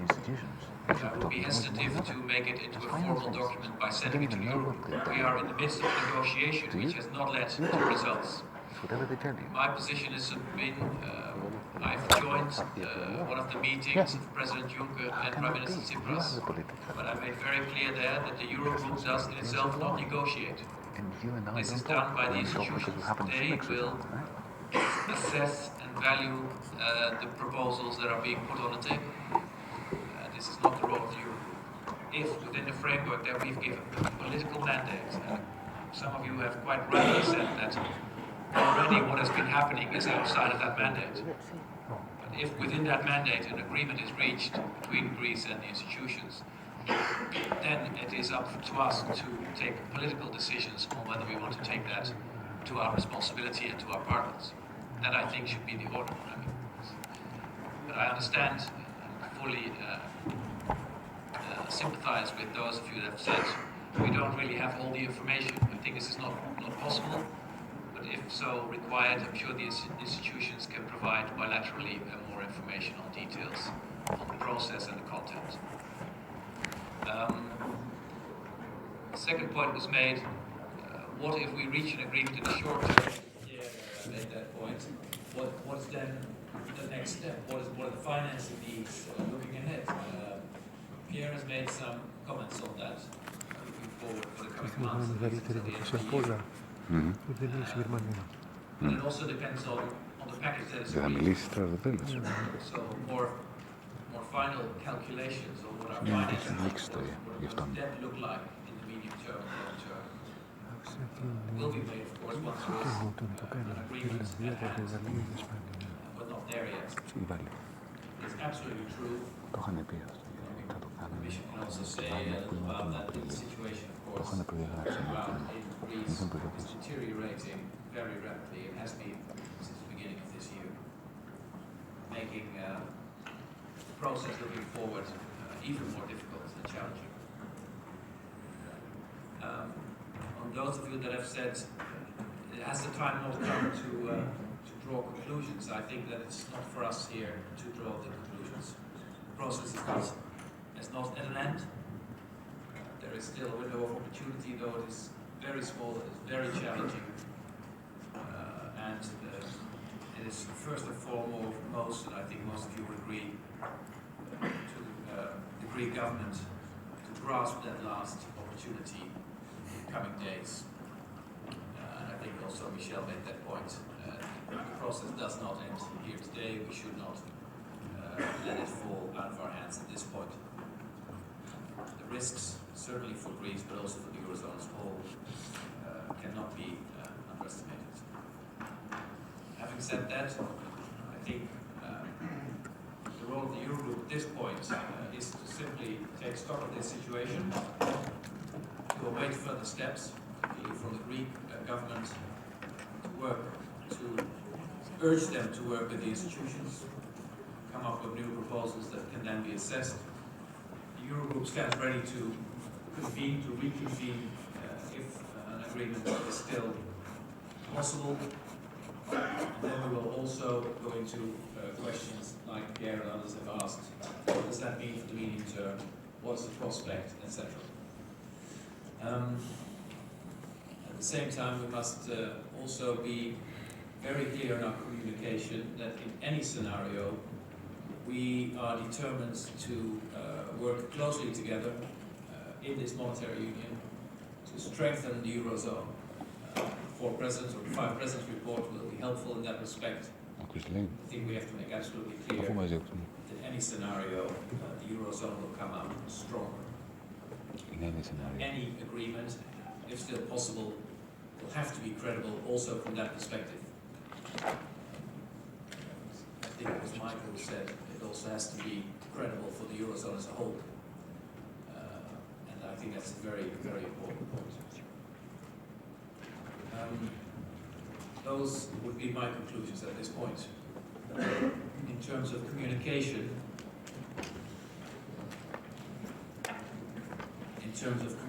I would just like to go through a couple of lines of communication that I will use after this meeting. It's up to you to see whether you want to use those also. So I will say, on the basis of our discussion today, that the Eurogroup today took stock of the situation in Greece. It is very regrettable that so little progress was made in discussions between the institutions and the Greek government, and that there is no agreement yet in sight. It is clear that the proposal of the institutions already includes significant concessions towards the Greek authorities compared to the existing MOU, the current program, agreed between Greece and the euro area partners. Today, I think we've sent a strong signal to the Greek authorities that it is up to them to fully engage with the institutions on the basis of the aid memoir within the framework of the Eurogroup statement of the 20th of February. However, the current agreement expires in less than 2 weeks. An agreement is still possible, but it will have to be credible and solid, both for the benefit of the Greek recovery as well as the interests of the Eurozone as a whole. And the Eurogroup stands ready to reconvene as soon as there is an agreement on the policy conditionality. Those will in general terms be my lines of communication to be used after this meeting. But I'm open to your suggestions. Wolfgang. I'm sorry, I think you have rightly mentioned that you would be careful to distribute the so-called aide memoire with the Eurogroup, because then you make it a document. This aide memoire has never been agreed by no one. If you take it now and you just said that you would, the statement of Sven and aide memoire as a base, it's a contradictory. I will not use. I think we have, as a Eurogroup, we have to stick to the MOU and to the statement of the 20th of February, which was, by the way, the statement which I have to present to my parliament to get an approval for the prolongation of the program. And whatever we want to change, I would be bound by German law to ask Parliament for any change. And therefore, I would be very careful. Of course, I am thankful for the members of the three institutions. They have been asked, I know, by Federal Chancellor, and I think President Hollande, to make an attempt for something common line for the Greek government. But this, even this has been under the precondition that there would be sustainability and now additional financing need. And we have seen what was the outcome of this examination. Therefore, it has never been approved by no one. And therefore, we should not use it as a place, to be very clear. Our basis in the Eurogroup is the MOU in line with the statement of the President. Good point. I will adjust that. I won't refer to the 8th memoir, and I'll take that as that was the... Yes, Hans. Thank you, Sharon. So, first of all, in my opinion, the institutions made a really wide interpretation of the agreement of February. And I think that I support Wolfgang to say this 8th memoir was not the statement we made in February this year. I think it's a good proposal. So it's not a critic, but it's a very light interpretation of that what we pointed out in February. And the second thing, which is a problem for me, Jerome, you say that it's up to the institutions to find a solution this week. I agree. But if they don't find a solution, it's up to the Eurogroup to discuss about the alternatives. And at the same time, we have about some days to discuss about the solution with the same short time which we have to discuss about the alternative. And I think to discuss about an alternative is not worked out by the institution. It must be done by the Eurogroup. On your 2 points, first of all, what I certainly didn't want is to trigger a discussion now about the 8th memoir and whether that is inside or outside the framework of the 20th of February. I don't think we are in a position to judge, strictly speaking. We haven't even had the document. So let's leave that aside. Second point is that, quite rightly, if there is no agreement, there are also decisions to be taken. And you can be assured that we will act and we will prepare. And institutions are also prepared in other scenarios. So you're not quite right when you say other scenarios are not for the institutions to prepare, but for us. For us, the decision is prepared by the institutions, but the decision is made. But a lot of work will also simply have to be done by institutions, even without our explicit decision. But in either scenario, work is ahead of us, that is for sure. Let me also say that if there is to be a Eurozone summit, which I don't know, which is not up to us to decide, if there is to be such a leaders meeting, then it must be and will be prepared by the Eurogroup. This is also in the rules and regulations. Eurozone summits will be prepared by the Eurogroup. So our involvement doesn't stop here, that's for sure. Our involvement is crucial and will stay crucial. Any other comments? Janis?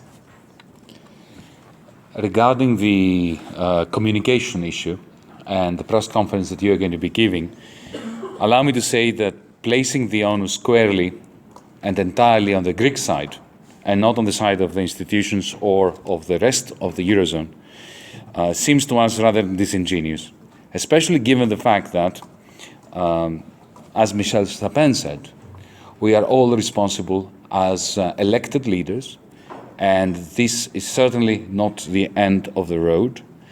Also, colleagues,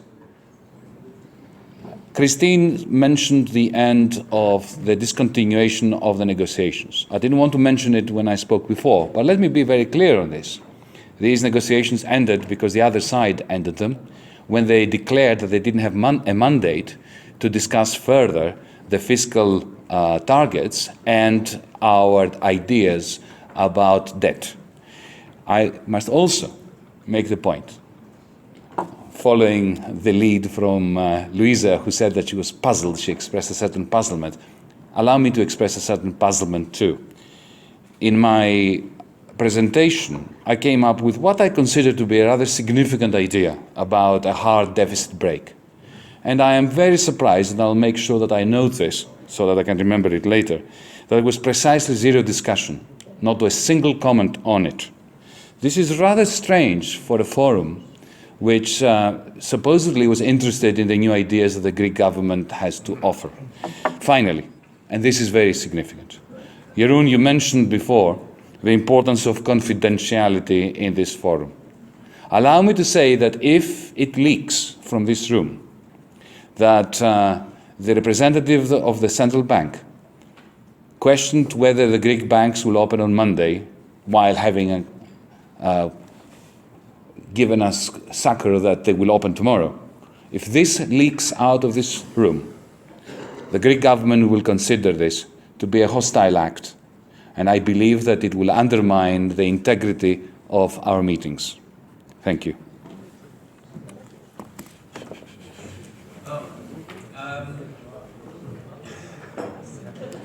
I think we are going to come to an end of our discussion. So I don't think I will give the floor to two more speakers, Lisa and Luis. But I think that also for communication reasons, it's time that we come to an end to our discussion. Luis first, then Peter. No, Janis, nobody wants to trigger any sort of accident, so I would not play that kind of game, but the reality is the reality. And the reaction of the market is going to be there. This is not a question about leaks or not leaks. This is a question about the reality that we have to confront over the next days. So, but I think that we are reaching, we are coming to a head. And I think that there are some events that are out of our control. So I think that we should have also communication just to deal with this situation. I suppose that tomorrow the reaction of the markets will not be positive. I suppose that the reaction of Greek depositors will not be positive. Well, it has not been according to the data that has been delivered by Mario Draghi. And this is something that we have to bear in mind. This is something because we have to bear in mind because this is the reality. This is the reality. So I think that, Jerome, you should prepare, any sort of communication in order to make sure that, in any potential scenario, we are going to confront and that the integrity and the irrevocability of the Eurozone is going to be guaranteed in any potential scenario. And I think that this is important because I have said at the very beginning that I don't know how we have reached this point. I'm not going to blame anybody. I have my opinion, but my opinion is not important now. But I think that we are confronting a reality, and we cannot forget this reality because otherwise we are making an important mistake. Okay, when I say I don't want to torture you, but so many questions to be raised. For example, how many days should we wait for the completion? How many days? Just 1 week or 29th June or 30th June? You know that all we know that we have a national procedures for any changes, especially both done with Bundestag and with other parliaments. And I'm getting a little bit nervous because this is really, this is coming to be a dangerous situation for all of us. It's not just about one country, it's not just about the Greece anymore. And our destiny is in the hands of the institutions, what you told us. I'm a little bit afraid that in this way of communication we are losing control of the situation. But you are mentioning about policy. So, just at least this question, how many days should we wait?